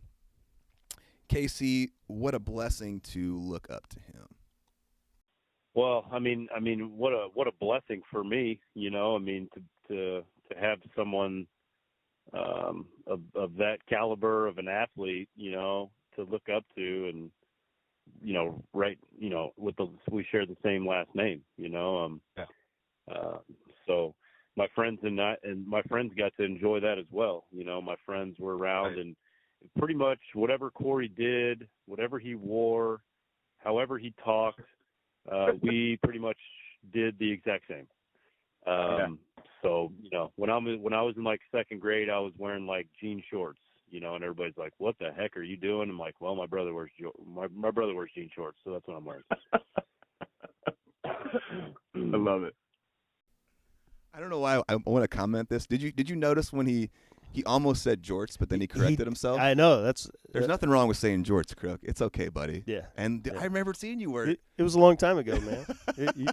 I remember you wearing jean shorts back in the day, and jean shorts have had their wave of like they were cool, and then they were not cool, and then they were cool again. But I totally get like wanting to emulate that. And anyway, you got any thoughts on that? I don't know. Do you remember him doing that, like changing clothes to look like you and stuff like that? I not necessarily, yeah. But I know him and his boys. They did want to be like me. Yeah, I do remember that. We had a lot of fun. Yeah, I think there were a lot of people around here that wanted to be like you, man, including myself. And we'll get to it eventually. But Casey talked about this moment when you signed your contract up in the press box at Lanphier, and he was like, he said it was a core memory for him. It was like so powerful. He was like, I want this, like I want to do this too. I want this to be my path.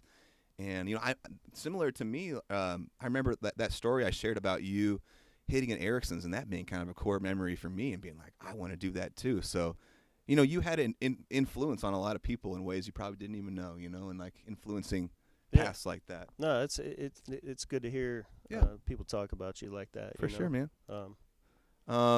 Moving forward, I got another Casey one here. This is called Where's Corey? And this is more on the funny side. Our old house in Indian Hills, and nobody can find Corey. And it's like, I think it was like cold weather, if I remember right. Like it wasn't warm, and like nobody could find him. And like we had this huge tree in the backyard, and like he is like 30 feet up in this like tree, way up at the top of this tree, in like a pair of shorts, and like he just thinks it's funny because he's like, nobody can find me, and I'm just gonna hide up here as long as I can. But the stories that you hear are like that describe how fearless he was. Like you can't pick a better word to describe him. Like you dare him to do something, he's like, watch me do it.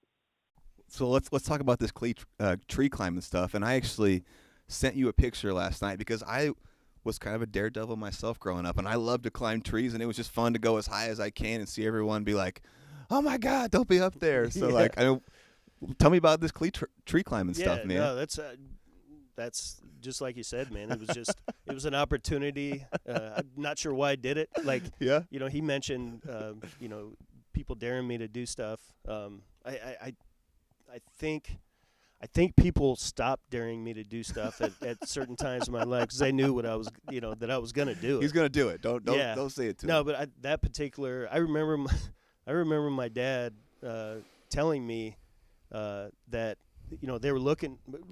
I think I was up there for a couple hours. Really? But I had a basketball game that night, and eventually I think that's what got me out of the tree. Is my dad was like screaming, "Dude, you have to you got to come out because you got to go to your game." Corey, you win. Come out, man. Yeah, right. That's all I needed. And you're just sitting up there like just grinning, like they don't know where I'm at. Yeah. How old would you have been? You think for this? Well, he was saying, this is embarrassing to say, but I think it was a high school basketball. I was like, well, you sent me the pic last night, so I might be able to look at the pic and see. No, that's a picture of me. Oh, that's you in a tree. That's me, yeah. So I sent him a picture of myself. My parents used to take pictures of me when I would get up in these trees, and they're like, what's this kid doing? Dude, that is crazy because that tree looks exactly like the tree I was up in. Yeah. Okay, yep. So we're like long lost brothers on that kind of stuff. So, all right, that's cool. And so high school. In my head, I'm like, oh, he's like 10 years old, 12 years old. He was like in high school. Yeah, I mean, hopefully it was at least a middle school game or something, right? Dude, that's great. And then finally here, I got another Casey before we move on. This one is Stitches and Dead Snakes. There was a couple times, like, I don't want to say it was Corey's fault. I don't want to say that, but like there was a couple instances, and I ended up getting stitches twice, and he was involved, and I was probably the instigator and fully the reason why I busted my head open one time at the playground. And another time I busted my chin open, and it was totally my fault. But, like, it was just me and him playing around, but, we got, I remember in Indian Hills, there's this big culvert that goes under the road, where the creek's at, and we found this like 6-foot dead snake. And we this is when I was like, I don't know, 7, maybe 8. Uh-huh. And we brought it back to my dad's house and my mom's house, and we curled it up on the porch and made it look like it was still alive, and tried to scare our sisters with it, Yeah. So I think great. one of our sister's friends really freaked out about it, but yeah, there was a lot of just goofy stuff like that, man. All right, let me hear the stitches part. You got anything there? Yeah, I actually think I remember both times. One time I think was my fault. He was having fun. It was a tire swing at Indian Hills Park, uh-huh. and it's 4 tires. So you grab one of the chains and you grab the pole with the other hand and you just start walking around. Yeah. And for some reason those particular tires would get parallel to the ground. Yeah. And it was just me and Casey, I think, and maybe Jamie was over there, our other sister. Mm-hmm. And I had him going, man. There's no reason he should have been flying like that at that age. And eventually, thing is, it's not like he flew off, and hit his head. I think eventually, it started slowing down or something, and I don't really remember how it happened, but he ended up getting hit in the head with a tire. And yeah, it busted it open. The other time, I used to sleep on a pull-out couch in their front room, uh-huh. Sometimes. And he just came running in one time. He used to come running from down the hall and just dive bomb me and stuff like that, Little brother stuff. Yeah, it's time to get up, Corey. And that I think one time that's exactly what happened. He dive bombed me, and the metal frame on the pullout just got him on the chin, man. And the blood just, it flew everywhere. It was going. Oh man, yeah. Okay. Now the whose idea was the dead snake? It's got to be Big Brother's idea. Yeah, it would be hard for him to think of it, but I'm sure it was a collective decision. I've done stuff. My buddies and I found a dead squirrel when we were little, and we thought it was a great idea to put it on a sidewalk in Washington Park and just spray ketchup, a whole bottle all around it, and then we put spaghetti noodles in there, just made it look like a squirrel massacre, and just sat there and watched people, freak out when they walked by. Yeah. Stuff like that, right? Just shenanigans. Sure. Being a little kid. All right, moving on to some other sports. So, that's a big part of your story. There's so much baseball, but there's football, there's basketball. So tell me about, playing other sports growing up. Let's just say basketball. What leagues did you play in? How much did you like basketball coming up? I love to play anything. Actually, I played more basketball at my house than any other sport. We had a hoop at my house, and it was like the neighborhood hoop. Yeah. We played every night. Yeah, I think all say Fulgenzi or someone was talking about there's lots of 2-on-2 going on over there all the time. Just all the time. Yeah, we did that from since day one. Yeah. Remember those? Is this Indian Hills? This is at my mom's house. Where's that? It's in Northgate. Okay, gotcha. Actually, our dad had a hoop in his backyard. Okay. But growing up, I spent most of my time at my mom's house, during the week and stuff. So, but it was like a community hoop. We'd come home if I had baseball practice or something. We'd come home and there'd be 10 kids already playing. Yeah, and that's cool. I didn't always know who they were. You know what I mean? Yeah. And that's cool. Usually when they see the car pull up, they'll take off running. But after a while, I started to get to know them, and it really was. It was like the community hoop, and we hooped every night. Yes, it's not like that anymore, is it? Doesn't seem like it. There's not neighborhood stuff like that anymore. Yeah, no, not really. But yeah, I played your traditional school ball. I think, 3rd, 4th grade. Yeah. You played YMCA ball and stuff like that? Or? Yeah, I played at the Y. I played in the Walnut Room. Oh, Did man. you play in the Walnut? Oh, Walnut gosh, Room? yeah. I mean, shit, was Bobby your coach or the ref? Because he did probably both there, right? Yeah. I think he was reffing a lot. Yeah. So he might have coached a couple of my teams, Okay. you know. Yeah. But you know, more or less, he kind of treated it because you know he was almost had another son, so he couldn't be the coach for both kids all the time. You know what I mean? Yeah. So he would find a guy that he trusted with his kid, and you know, in basketball, mm-hmm. you know, he let the guy run with it type deal. You know what I mean? Mm-hmm. But yeah, just YMCA ball and eventually Washington Middle School. We'll get there, yeah, and then the high school stuff. I've got a whole section for each sport we're going to go Mm-hmm. through when we get to high school because there's so much good stuff. But how about football? There's legends that you playing flag football and playing for the Cowboys and JFL. And like, what are some of your earliest memories of football? And like, I mean, obviously, there's legends about your hitting ability and like how, you know, just like a missile, just destroying people. And like people were like literally worried that you were going to hurt someone. So let's just, what are some of your earliest memories of football? And like, what drew you to that game? I actually, you know, when I first started playing football, it hurt, mm-hmm. you know, and football does hurt. Sure. But you gotta, you know, eventually you start liking that pain, contact, you know. Yeah. And interesting. you know, I was, you know, all along. I mean, you know, we've talked about me hitting home runs, which is offensive, right? Yeah. I have always loved playing defense. Yeah. We'll get to like that. I mean, it didn't matter really what sport. I got satisfaction out of not letting someone else beat me. Type that's deal. interesting. You know what I mean? Yeah. But yeah, JFL. I think I was in 6th grade when I started playing JFL. Yeah. And you know, I played quarterback and free safety. Yeah. And it just, like I said, getting hit hurt. You know. Yeah. So I didn't love that aspect, you know, at an early age. But I did like tackling people. Yeah. You know. Did you like one position over the other? Did you grow to like safety over quarterback or one or the other? Oh yeah, I'd take safety any day. Really? The best part of being a quarterback is you have the ball in your hands all the time. Sure.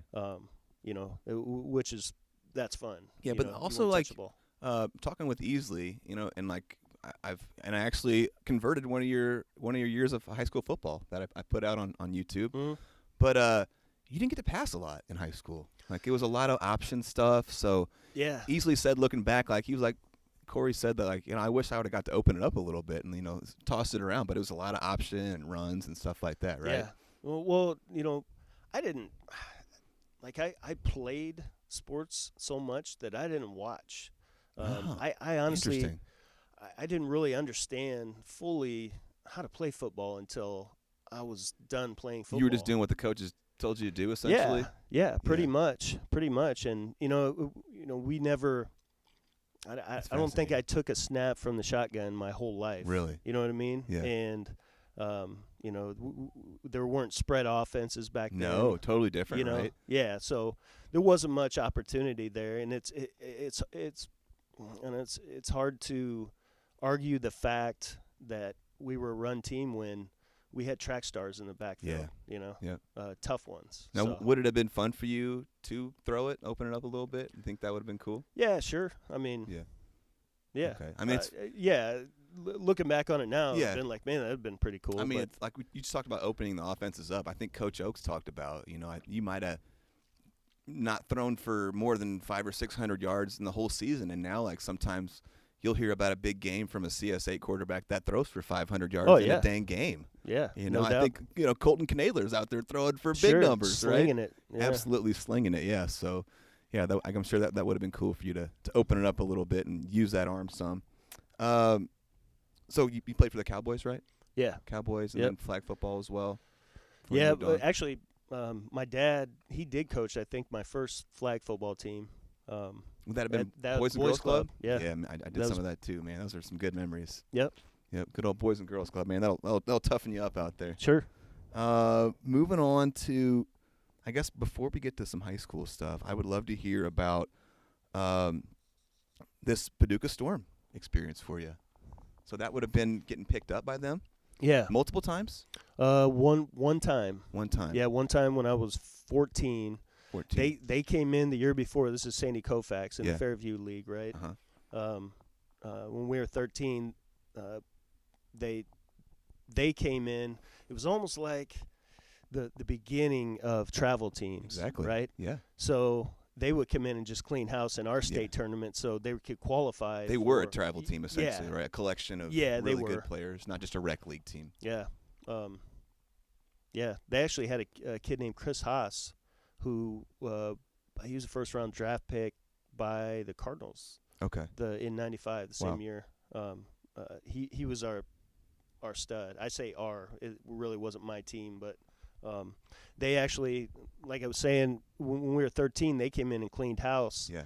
And they picked up or added Sapp and McClure. Yeah, Sapp and McClure.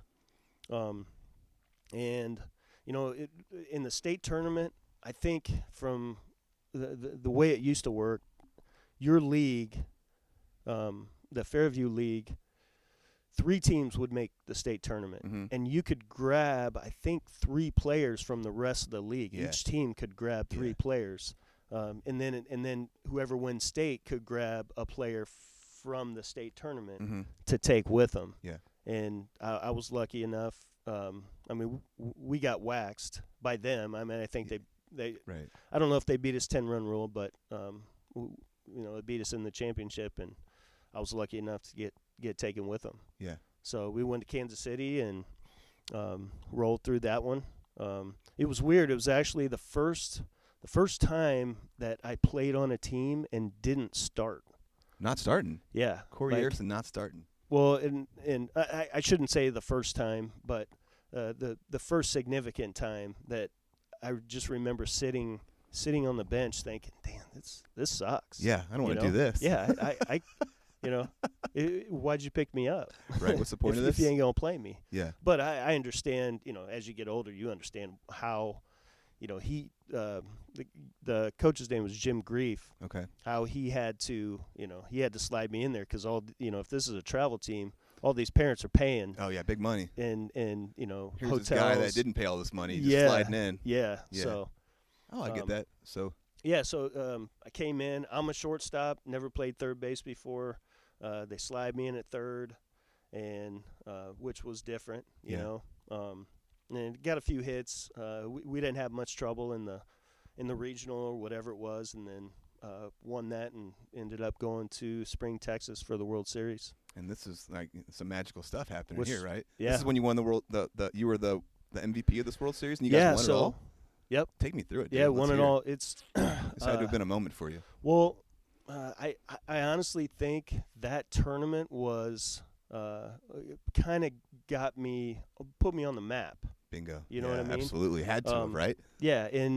And I didn't find out till, years later, Eric Easley, they ended up, his team with Worth and them went back to the World Series in spring, and they saw my name in the program as being a former MVP. Wow. So if it's in a program, people, if they were interested, they knew that I was the MVP. So I really think that kind of got me the exposure I needed to. Got your name on the map. Yeah, in a lot pretty of places. much. But the interesting thing about it is in the very first game, we were up by 8 runs with runners on first and second, and Jim Grief he's trying to save pitching, so he gives me the bunt sign, and I've never bunted in my life, right? Probably never did again after that. Well, not on that team, but tried to typical guy that doesn't know what he's doing. Yeah. I make an offer at a pitch over my head, trying to get it down. Yeah. Then I try and bunt a curveball in the dirt, and I end up hitting a 3-run homer, right? And, I worked the count, ended up hitting a 3-run homer. I'll just do this, Coach. Yeah, had I not, this is better. Right. So I don't know what my stats were for the tournament. Yeah. I think I might have hit 3 homers. But looking back, if I get that bunt down, maybe I'm not the MVP of the tournament. Oh, man. You know what I mean? Because that's a jack and 3 RBIs in 4 games. Dude. So that's interesting way to look at that. Yeah. So maybe I didn't. It's moral of the story: if your coach tells you to bunt, don't get it down. Just fake it. Just fake it. Just fake it. Fake it a like you're times. attempting it. Fake it a couple times like you're really trying, and then hit a jack. It's that simple, guys. Yeah. Yeah. But everyone that I talked to talked about, this is kind of like some of the start of your heroics of hearing like, oh, the legend of Corey Erickson stuff, and like there was a walk-off, wasn't there? Not for me. Well, someone remembers it as a walk-off, so we're gonna call it a walk-off. Yeah. Yeah. But you were named MVP, right? Yes. How cool a moment was that for you? It was great. Man, right? Yeah, yeah. You go from getting picked up, hoping you get a chance to play some, and then you get to a World Series and do some good things. And, Are you how are you feeling about yourself at this point? Like, it's one thing to be good in Springfield, Illinois, right? Mm-hmm. But then you go and stack yourself up against the best talent in the country, and you're named MVP. Are you start thinking like, man, like, I know you're a humble guy. Mm-hmm. Are you thinking like, maybe I'm pretty good at this point, or what are those? Did you have thoughts like that? I don't remember having thoughts like that. Okay. I always had a lot of confidence in myself. Yeah. I didn't really, especially that young, I didn't worry about how I matched up with everyone else. That's I don't awesome. think. Yeah. You know what I mean? Yep. Where's that confidence come from?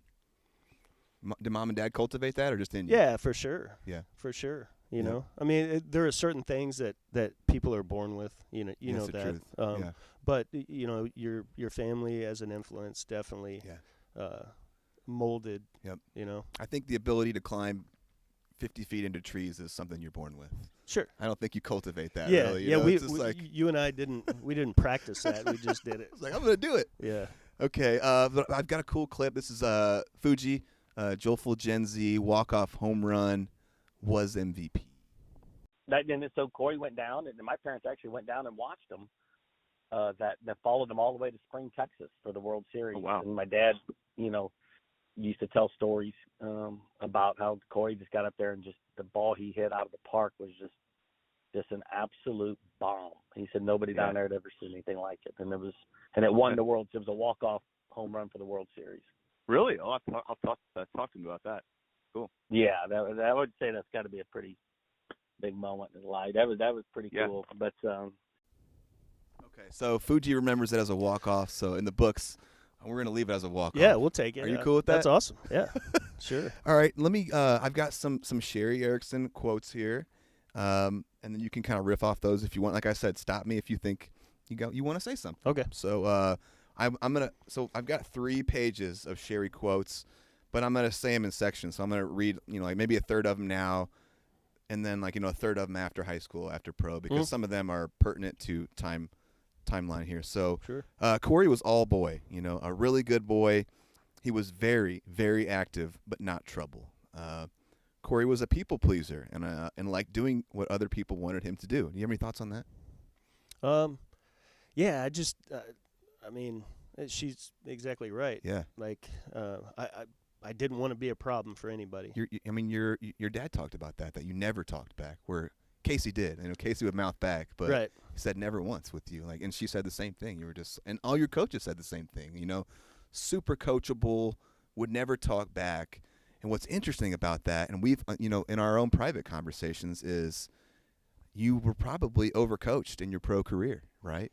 When it come to your swing and taking in too much information and being doing what everyone wanted you to do, and yeah, we'll get there. But that's fascinating. A great student. It's and it's so easy to forget that you were a great student because of your athletic prowess. Always proud of him for that and the amount of sports he played and his ability to manage it all. A hard worker, so great at managing his time. Your mom talked about that. You talked about how you would do your homework at school and whatnot because you knew you had, 3 practices after school or this, that, and that, and just didn't have time to do it. So you would get it done when you could. And she said you're still really good at managing your time to this day. I just went ahead of myself. Would do his homework at school during downtime so he'd have it done and not worry about it when he got home because it was practice and practice. He's still that way. He uses what time he has so efficiently as he can because he knows he doesn't have a lot of time. He's very particular about the things that he does. Precise, accurate. I already did that clip. He was such a great son, but I did worry because I never knew what he was going to try next. So that kind of goes into the tree climbing, the stuff like that. From conversations I've had in life with him and his sister later, I'm glad I didn't know about some of these things because I would have been terrified. It's funny now, we can laugh about it, but I would have been really scared. At the time. He could have been hurt badly, but he didn't believe that he could. He just thought he was invincible. Just all boy, never afraid to try stuff. Had amazing balance and never got hurt, but I guess he knew what he was doing. His son Brody is a lot like him. Doesn't believe, danger is a thing. Was always quiet. Not one to talk about himself. And she was really proud of this. She said, not one teacher, coach, parent, friend has ever once told me Corey was acting like a jerk, and I'm very proud of that. And that's pretty cool to hear. All right, so some Bobby stuff. He liked to show up and work. Corey here never once talked back to me. I always made him hit last. You remember that? Yeah. During stuff? Yeah. Yeah. Casey said the same thing. Yeah, which, I look back on I know why he did it. He didn't want it to look like he was playing favorites, but I know when I throw BP to a whole squad, I start losing it towards the end. Yeah. So you get that bad BP at the end. Yeah. So maybe the thing is like his arms like the Iron Mike. He threw batting practice the other day to. Actually, I took a couple hacks, but J.C. Easley and crew in the cage, and man, he's spot on, dude. Really? Yeah. 76 years old, just laying it in there for him. Is he really 76 now? He can still do it like that? I think so. 76. How can you still swing it? How's it look? Well, not great, man. It wasn't pretty. If I worked a little bit, it would be fun to get on the field and try. But my body just isn't the same anymore, man. My hamstrings feel like they're gonna tear. We're not there yet, but there's an absolutely amazing story. You know what? No, I'm gonna save it. It's fantastic. It's Casey talking about you a little bit later. Anyway, let's go. Never once talked back to me. I always made him hit last. Maybe he got a few more pitches, but other kids loved Corey hitting bombs at the end of BP, and he was hitting bombs since he was 8 or 9. He was an absolute load for the Northeast Cowboys in JFL. An absolutely vicious hitter. Won the Hammer Award in high school for best hitter. His hands were huge. And I'm going to make you do it before we leave. I'm going to have you trace your hand on a piece of paper because everyone has talked about the hand size. Have you ever had them measured or anything like that? Do you know how big they are? Not really. Like, you know, there's like an NFL quarterback, like they always measure their hands and stuff like that. Oh, yeah. No idea? No. All right, no. We're going to find out. But they look pretty big when I'm looking at it. And I do remember, like dapping you up, shaking your hand at Walmart and being like, I've got good-sized hands, and being like, man, I feel like an adult just like shook my hand. I'm like a little kid or something like that. Like, I was like, where'd my hand go? Right. But hands are huge. He used to jump off the roof of houses into pools. A student, all-American boy, the best manners. But people didn't know that he did all the crazy stuff he used to do. Not bad stuff, but just he was on the edge a little bit, and he was fearless. So that kind of concludes some of our Bobby stuff for now. And Bobby and Sherry quotes, and we can move on to high school, man. So you good? You need to take a break or anything? No, I'm good. All right, I'm cool, good, man. We'll keep rolling then. I do want to comment on the fact that I never talked back to anybody. Mm-hmm. My mom made it very clear early, to be respectful. She, kudos to her for teaching me that. Yeah. And my dad too, but It made me think of something. My dad always said, and I think this was more in reference to playing a sport, don't do anything to embarrass your mother. The Bobby 3 things? Yeah, that's one of them, right? Yeah. Never lose to a team wearing green was one, I'm sure. He's got all kinds of them. He's got a couple more. Yeah, he's got a couple. I've got a clip. Let's play it. Bobby 3 rules. Here we go. Oh, a great person. A great when I have 3 rules of thumb when I'm coaching. All the kids that play for me have known this forever. And number 1 is play hard, hustle on and off the field. And Corey used to sit in the dugout with 2 outs. He'd get his glove, even his 6, 7-year-old, put it in his lap. As soon as the 3rd out, he'd run on the field. Well, that carried over. He did that all the time. And got to the point where other people tried to beat him on the field. He always did that. Always played hard. Number 2 was play with respect to the game. He did that. Always respectful and yes or no, sir, to umpires, and just that way. And number 3 was never do anything on the field to embarrass your mother. And he was proud of the fact that he was just you could play against him and you wanted to beat him, but you never hated him. You always respected by the way he played, and that was the way he played all the sport. Even after basketball games, when he beat you up, the guy would shake your hand and give him a hug. Got anything?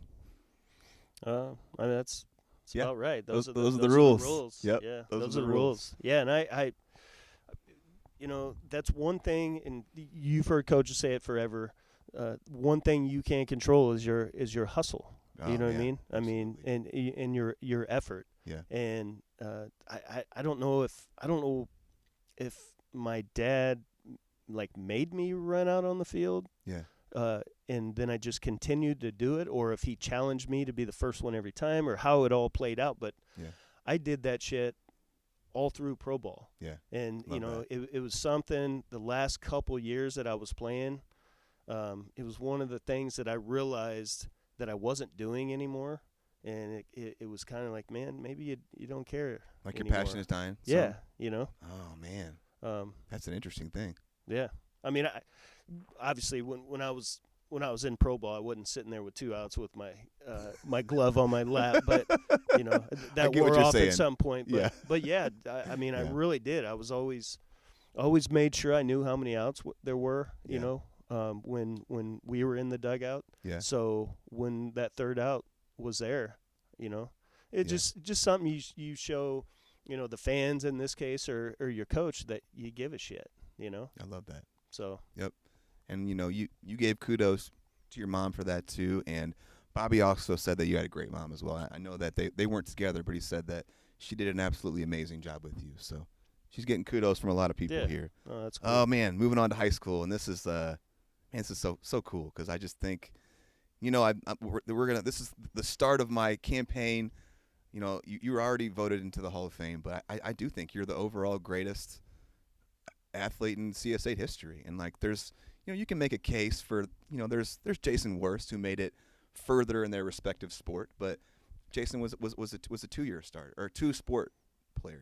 Basketball, baseball. Iguodala, who went into the NBA, but he was really good in track. There was Dickie Schofield, but he was before the CSA. So we're going to exclude him. There's overall, I think there's a case to be made for Griff Juergens being in the conversation with basketball, football, baseball, but nobody else did what you did. You never played a single JV or freshman anything, right? Just from the start, starting and I always, I did play varsity, but my first year I actually played freshman basketball and JV basketball at the same time. That's right. Your dad talked about that. But you were still starting varsity. Yeah. In football too, you were doing some of that. Yeah. It was kind of a fiasco. I bet. Trying to manage that. Yeah, and I didn't know any better. I was 14 or whatever I was. Do what they told I was just you to having do. fun. It was like, man, So I get to play 5 games a week? Yeah. So I don't have to go to varsity practice because I'm playing a freshman basketball game. This is great. Cool. Yeah. That's perfect. I love that. Yeah, it did. It was pretty wild. It was pretty wild. I remember I think I played freshman basketball for about 3 weeks. And I was starting JV, and I would play there were a couple of us. Andre Williams was, good friend of mine, and we played, football and basketball together, but we kind of did the same thing where we would play the JV game for about 3 quarters. Yeah. And then we'd go in and get dressed for the varsity game. And it was my freshman year. It had to be crazy. I don't really remember it. I just remember doing it. Yeah. But I played freshman basketball for the first 3 weeks. Played JV, 3 quarters JV games all year, and then started the varsity games. Man. Ended up actually breaking my ankle in basketball halfway through the season or towards the end. But in football,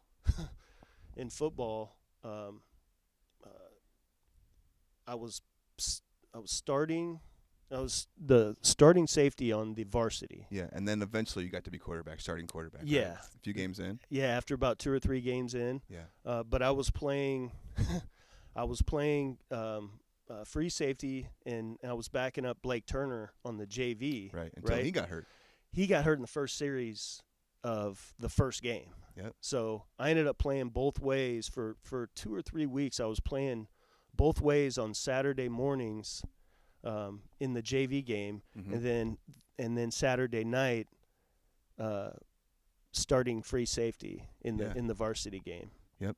And I don't even know how you can get away with that. But your dad actually said that he had to look into the rules on it because he thought something was awry, and said essentially they figured out that you can only play so many quarters or something like that. And eventually they were like, oh, he's on pace to not be able to finish the last couple of games of the year. Right. If he plays every JV, freshman, and varsity game. So they eventually chopped the JV and freshman stuff and just kept you on varsity. Yeah.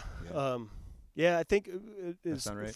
From a football standpoint, I think until I became the starting quarterback, on the varsity, I think I was still, to get my work in at quarterback. Plus, the starter Blake was hurt, right? So, they needed somebody at JV. So I don't know how long that kept up. Yeah. I mean, maybe the whole year. I don't really remember. But the disappointing part was, once I got moved to the starting quarterback on varsity, they took defense away from me, for a few years, and then you came back, right? Yeah. It was unfortunate for me, but fortunate for the team. A guy named John Day was the free safety. Once I was quarterback, he was the free safety until he graduated. He was a year older than me. Love that. I had a great conversation with Blake Turner, and he was so gracious in that it sounds like you guys played all the same positions essentially, and you kind of came in and, you're Corey Erickson, so you're going to play. So he kind of had to pivot and move to receiver or second or third base or shooting guard or all this stuff. Yeah, no, Blake was honestly, he was like a big brother, man. Yeah, but there was no animosity. Not at all. He just rode for you. Which is pretty amazing because I would have been pissed. Yeah, that's huge maturity by him to show. Yeah. That. Wow. Perfect. And like I said, he was a big brother. I mean, he we were boys, still are. Yep. And so you used to hang out and stuff. Yeah. Yep. No, that's awesome. Yeah, I love hearing stuff like that. So let's start off, since we're already kind of going down that road, with your football stuff. So I've got some absolutely awesome clips from Bobby. He got rolling on your football stuff too. Very, very proud of you there. We've got some Fulgenzi stuff, talking about some Sandlot football stuff like that. And do I have this right? Coach John Oakes came in at your sophomore, junior, senior year, and you had a different head coach your freshman year? Yes. It was Bob Brenheisen. That's right. Who ended up, I think he's now the AD at SHG, right? Yeah. Okay. Yep. I believe so. Cool. So let's just start off with here we go. Got me a clip here. Bobby Erickson being named the starting safety in QB.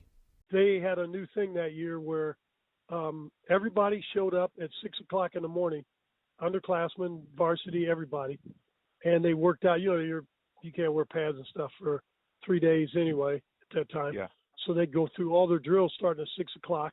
They'd have 3 a days at that time. I don't think you can do that anymore. Right. In fact, I know you can. You can't do 3 days. But they had 3 days. So I had to get up, take him over there at 6 o'clock in the morning, and then I had to bust my butt to get to work. And then his mother took care of picking him up and stuff. Obviously couldn't drive him. So yeah. the first 2 days, he had to take him at 6 o'clock. No, the first 3 days, 6 o'clock, everybody goes through the stuff. And I talked to Sherry. I said, hey, what does Corey have to do? Or let me know what Corey has to do after or tomorrow when they break up into groups, a freshman, sophomore, and have him call me and tell me what's going on. So Corey calls and I said, Corey, what time you got to go to practice? I'm gonna have to pick you up at 6. He goes, yeah, I got to go at 6. I said, the varsity goes at 6. He goes, yeah, I got to go with the varsity. Corey, I got to go with the varsity. I said, you sure? You weren't paying attention or something? He goes, no. He said, I played the whole day today as free safety on the varsity. And then I took some snaps later on at quarterback. I said, okay. So I'll be darned. He stuck with the varsity. And yeah. He started at free safety the first game of the year, freshman against Peoria Woodruff.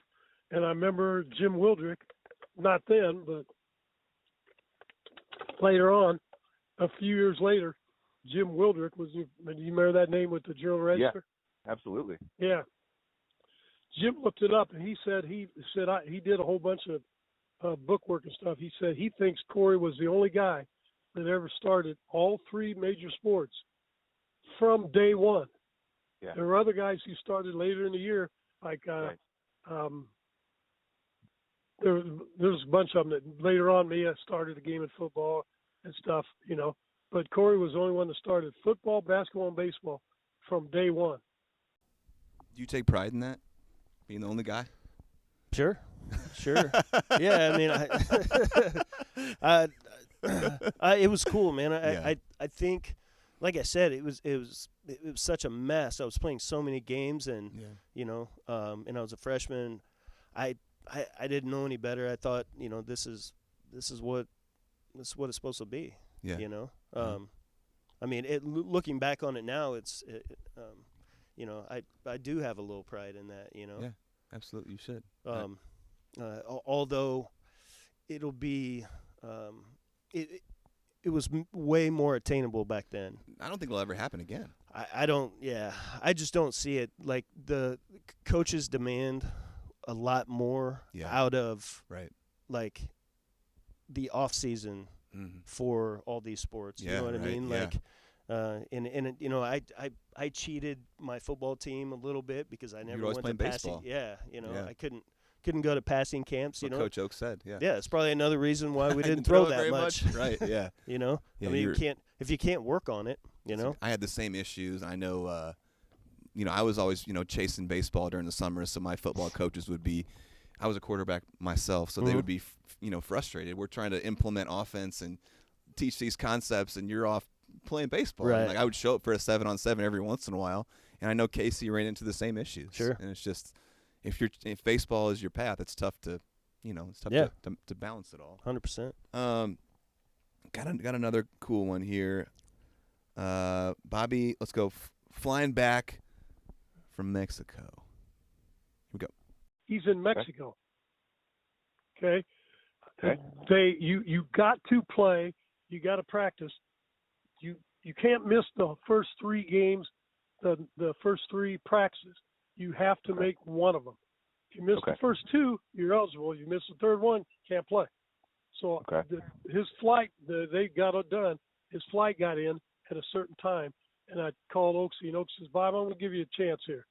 I'm going to call an optional practice at 1:45 till midnight on the last day that you can be here.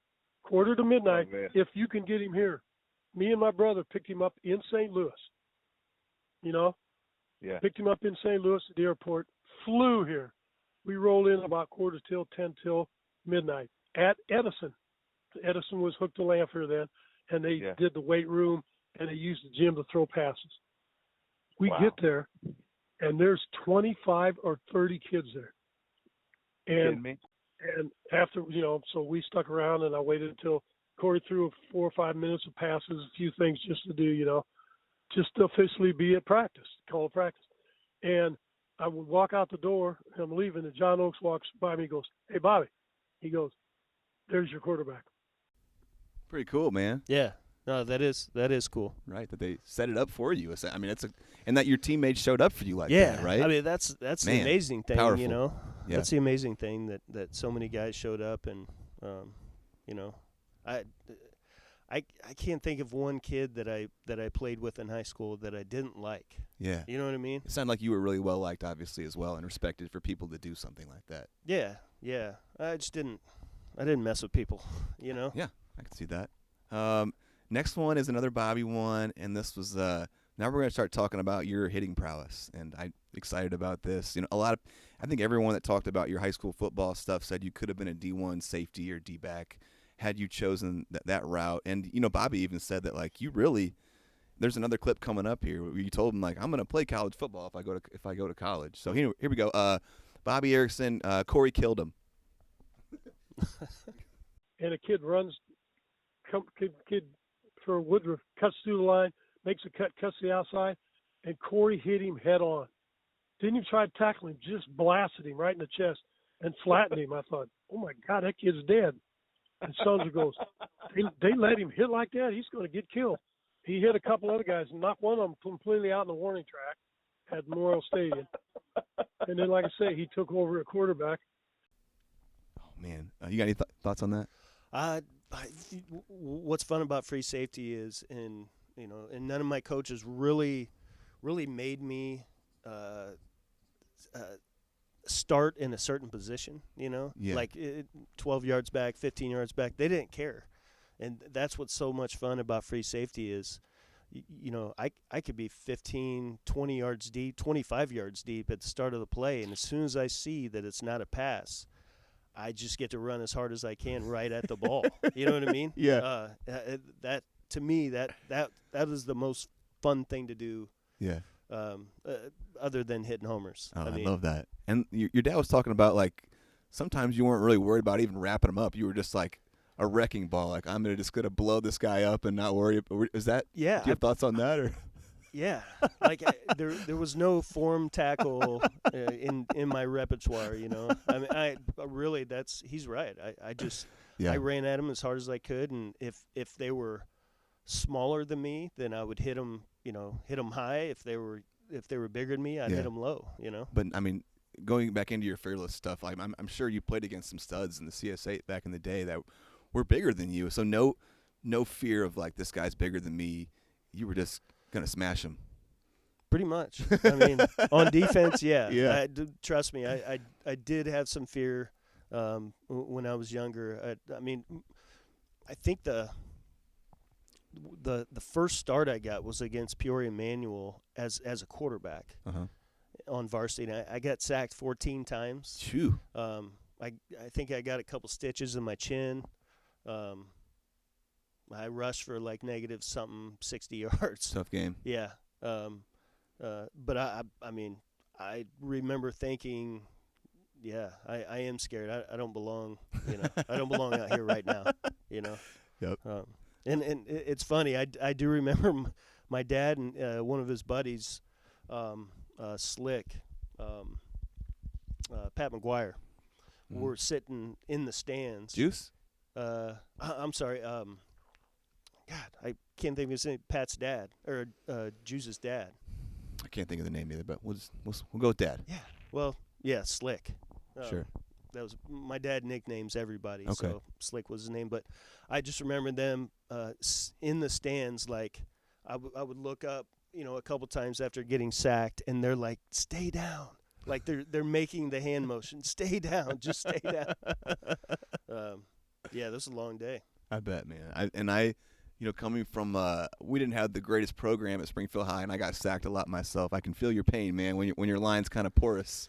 Right. You're gonna get beat up, man. You're in for a long day. Sure. Sure. Here we go. Bobby Erickson. If I go to college, I'm excited to talk about this afterwards. If I go to college, I'm playing football. Yeah. He goes, Dad, if I go to college, I'm playing football. I said, what? Really? He goes, if I go to college, I'm playing football besides baseball. I said, I don't care. But I checked with the NCAA. Okay, you accept a full ride baseball scholarship. You can't play football first. Yeah. You must use your scholarship. So I called Itchy Jones at Illinois, and I said, hey, Itch, I'm not going to tell my son no because he is really good in football, but he said he'd love to come to Illinois, but he's going to play football first. So Itchy says, God, Bobby, we can't do that. I said, I'm just telling you. So they go to the football, whoever the coach was. Yep. They bring in all the tapes, all the films. They come back, and they go, holy cow, this kid could run the option. He could be a free safety for us right now. He's that vicious and the guy told me, he says, hey, look, if we'd have known he was that good, we'd have went after him in football. He says, here's what we're going to do. We're going to offer him a full ride walk-on scholarship, which is almost as much as a full ride baseball, which is never wasn't everything. It's like 80-some%. But even so the walk-on was 75, 70, whatever. No big deal. We said, fine. So Corey said, Dad, if I don't get drafted and somewhere I want to go, I'm going to go. So they switched. They were ready to go. He was going to go to Illinois play football. Let's talk about this. So you must have loved some football, man. Yeah. To be talking like that? I did. I don't I don't know about the conversations my dad had with Itchy. Mm-hmm. I mean, my parents were good about speaking for me because I just didn't like that aspect of really any of it. I just want to play, right? Yeah. But I did. I actually was communicating with the football coach at Kentucky. Really? So I guess the baseball coach and football coach at Kentucky, I don't remember their names right now, but they were communicating together to try and get me in there. And that was the deal that I was making, I guess, on the side. If I wasn't excited about going to Illinois, if I wouldn't have got drafted where I did and signed, I was going to go to Kentucky and play football and baseball. I bet you people didn't know that. Yeah, I don't know. Yeah, I don't know if too many people know that. Really? And you look back on your life and you're like, man, there's a lot of what ifs. Yeah, for sure. That's definitely one of them. Really? One person that I can't remember, was it? If it was Eric or Joe, said that you were talking to University of Tennessee, but this is what you just talked about. But they weren't sure if it was that school. You think they're probably confused with UK? Probably. Okay, that makes sense. Probably. Now, do you remember? I guess we're kind of skipping ahead, but were you just getting letters from everyone for baseball? Yeah, all across the country? And I wasn't very good about sending them back. Really? Yeah. Yeah. Because I didn't know where I wanted to go. Well, actually, I don't want to go to school. Right. I mean, if I went to school, I was gonna go to school and play football and baseball. Yeah. I knew that's what I wanted to do. Yeah. But I was tired of schoolwork and all that shit. I wanted to play. I want to play in the big leagues. You know what I mean? Love that. So, I return letters. It's obviously way different now than it was before. Right. Yeah. Totally different experience. But yeah, I was getting, I was probably getting 5 or 6 letters a day for a long time, just all over the country. Your dad told me a story that somehow you got so many letters that some of them kind of fell through the cracks. And maybe you found one years later that was from Stanford or something like that. And you were like, geez, Dad, if I would have found this one, I would have gone to Stanford or something like that. I didn't even remember Stanford recruited me or something like that. So no. That's cool. I mean, just anyone that had a baseball program back then. I mean, it doesn't mean anything for them to send a letter, Yeah. And that's probably the way that they find out if there's any interest from the player. Yeah. So So you could have been a Wildcat. UK. Yeah. Man. Looking back, I was like, it's wild. I think Tim Couch, he was a first-round pick by the Browns. Yeah. He was there, and their defense was dog shit. Wait, so were you talking to them in terms like you were going to play safety, or you were going to try to play quarterback? Safety. Okay. Safety. So, okay. Yeah, I wasn't no way I was a college quarterback. Yeah, and like back, now it's like quarterbacking is different, and there's the NFL has got a bunch of 5'10", 5'11" quarterbacks, yeah, right? But back in like on our day, or like I guess I'm a little after you, like the 5'10", 5'11" quarterback wasn't so favored, right? It was like, well, you're not 6'2", and let me say this. Multiple people have speculated on your height. They're like, he's listed at 5'11", but I bet Corey's 5'9". I am a legit 5'11", and we're looking each other in the eyes. So, like, I think you are 100% 5'11" guy. Well, we'll take that. We'll take that. I'm a legit 5'10" and some change. Okay. Yeah. Maybe shrunk a half inch over the years or something like that. Maybe. Let's give this man a 5'11". Sure. Put some respect on his name. I'll take it. Okay. I'll take it. So Fuji's got some really cool stories here about you guys playing like some Sandlot stuff. Like you go on Sundays, you go run routes and stuff like that. You talked about Bobby covering them and stuff like that. So let me. Here we go. Fuji, Sunday Sandlot. We probably see more. He probably see more passes than me on Sundays, because during football season too, every once in a while after batting practice, we'd go to the park and Bob would cover me. I'd be the receiver, and Bob would be the defender, and Corey. I mean, we do this for like 40 minutes, and me and Corey would just run routes. That's cool. And it was. I mean, trying to catch a pass against Bob, as him defending you. I was a senior in high school. And, I don't know how Bob was. He 70-some at the time, so that would have been 30. So he'd have been in his 40s, He got after it. He was quick. and he didn't let up. I mean, he's shoving and pushing and diving and knocking the ball away. And it was the real deal. And we did that for a while. So, I mean, whatever they would have asked Corey to do, he could have done it. It's just that simple. That's cool. And then another one, neighborhood football. And we can comment on these if you want.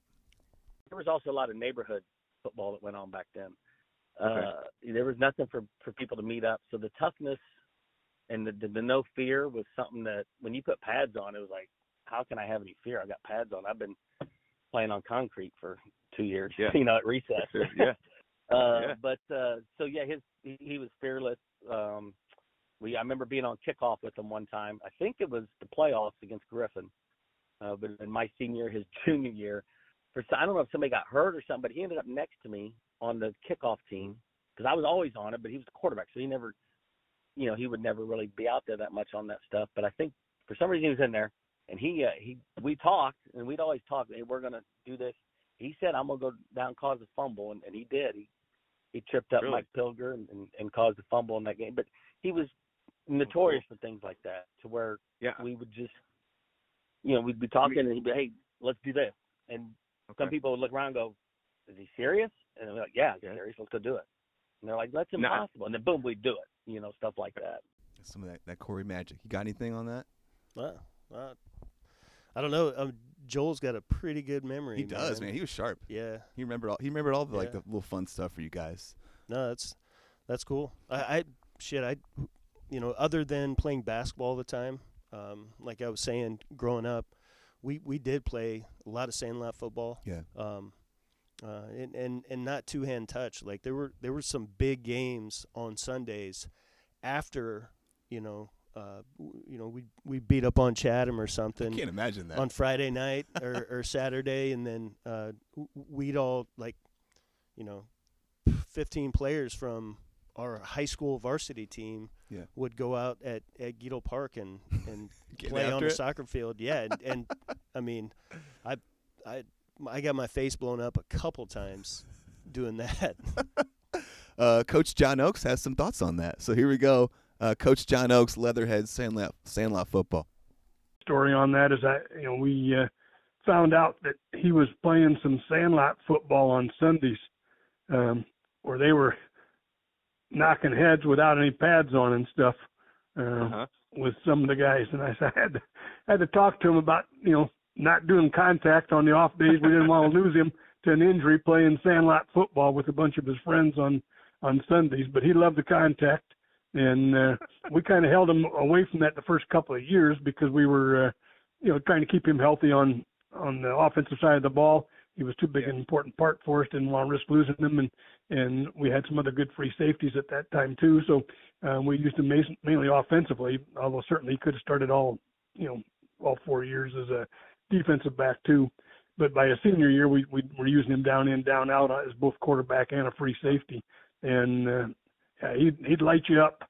Had a good nose for the ball and would light you up. So if he wanted to go to college and play football, he certainly could have done that as a defensive back. And then I've got another one here. This is kind of funny. I think he's got a couple stories within this one, and then we'll go through some quotes, and we'll kind of call this part one. Take a little bathroom break here. So, Coach John Oaks, Corey passing. A couple of my favorite stories was regarding Corey. One good one and one maybe not so good involved his passing. But I can remember one time we were back on our 2-yard line and had a first down back there against one of the Peoria schools, and I called for a pass, which was highly unusual for us. And he flipped one out to one of the Moomaws for I think about a 40-yard gain, and my defensive coordinator looked at me and said, "Did you call that one?" I said, "Yeah, I did." I thought we'd catch him by surprise, but it was a great throw by him and got us out of the hole. And on the flip side, a year or two later, I had a rule that they didn't audible inside the 10-yard line, either our 10 or theirs. And that stemmed from an incident I had at another school. But anyway, we were down on the 3-yard line against Southeast. I had a first down, and I called for a dive to our fullback, who was about 235 pounds, and Urban Schroeder. And we had a couple of big linemen up front. I knew we couldn't block the linebacker, but I was counting on Urban running over the linebacker to get in the end zone, or at least gain a yard or two. And Corey noticed we couldn't block the linebacker off the call, and he called an audible. And it got picked off and returned for, I think, a CS8 record for 108 yards interception return. And I can't remember for certain. I think it was maybe Craig Rolfe or something that picked it off. But as he was running by our sideline heading towards the end zone, I was heading the other way towards Corey because he knew he wasn't supposed to audible inside there. But yeah, certainly he certainly had the talent to throw the ball a ton if we'd had the means, and that would have been our strength. You've set all kinds of records, Corey. This probably isn't your finest record. Right. Well, it's the longest pass I ever threw. Yeah. No, dude, John Oaks was awesome, man. He's a great guy. That particular play, I mean, I'm sure he got frustrated with me at times and got on me a little bit, but that particular time, I thought his head was going to pop off. I was afraid to go to the sideline because, I mean, it was dumb. I don't know if I knew the rule or forgotten the rule, but he's right. I threw it right to it was actually Zach Griebler, really, who is probably the fastest white dude I've ever seen, and he showed it on that play. Like I threw it right to him. I didn't see him, he took off around the end. It was gone. I love that. I've got some Coach John Oaks quotes here, so stop me if you feel like you got something to say. Corey was a special one, a big part of getting that program turned around and all the success that we had. So do I have this right? Kind of your first year, you guys weren't that good? And then your second year, you won the CS8, right? Yeah. Or the first CS8 year that there was a CS8, right? Is that correct? So the last year, John's first year. By the way, he was the reason that the program turned around. No question about that. Him and Cozzolino, and the whole coaching staff was. I mean, everything just came together perfect. But the first year was tough. But we were in the Mid-State 9 with Peoria schools. Yep. And they were just fast, man. Yep. They were big and fast, but You know, the year before when I was a freshman, let's say we're losing, 35-7. You know, won a couple games. We were 2-7 as a sophomore, but we were in pretty much every game. Yeah, I mean, close. Yeah, I mean, making strides. Exactly. You know, so you could tell we were right there. Yeah. You know. And then, did you win it the next year? You were undefeated. Is that right? In the CSA? We lost. I think we lost our first game to Manual. Okay. And then won out, and then lost to SHG in the playoffs. There was.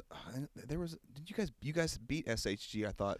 Yeah. So we beat SHG that year, my junior year. Okay, yeah. Always fun beating SHG. Yeah, yeah. Sorry to my SHG supporters, but if you're not a Cyclone or an alumni, it is fun beating you guys. Yeah. Yep. Yeah, 100%. Yep. And then you guys split. You guys won the CSA the year, and then you tied. Shared the title a year. That's from what I think. Yeah, I think that's Does that how sound it went. right? Yeah, we definitely shared it my senior year, and I guess we won it. Yeah. Well, we would have had to. I mean, we were undefeated in the Central State 8, so sure. And then, before we oh, wait, I got more stuff here. Sorry. He was John Oaks. John Oaks quotes here. He was a special one, a big part of getting that program turned around and all the success that we had. He was a talent, but we didn't see him much during the summer, passing camps and whatnot. We knew we had a great athlete that turned into a great QB and maybe even a better free safety. Corey was a great runner himself, could really throw it, but we had a ton of runners.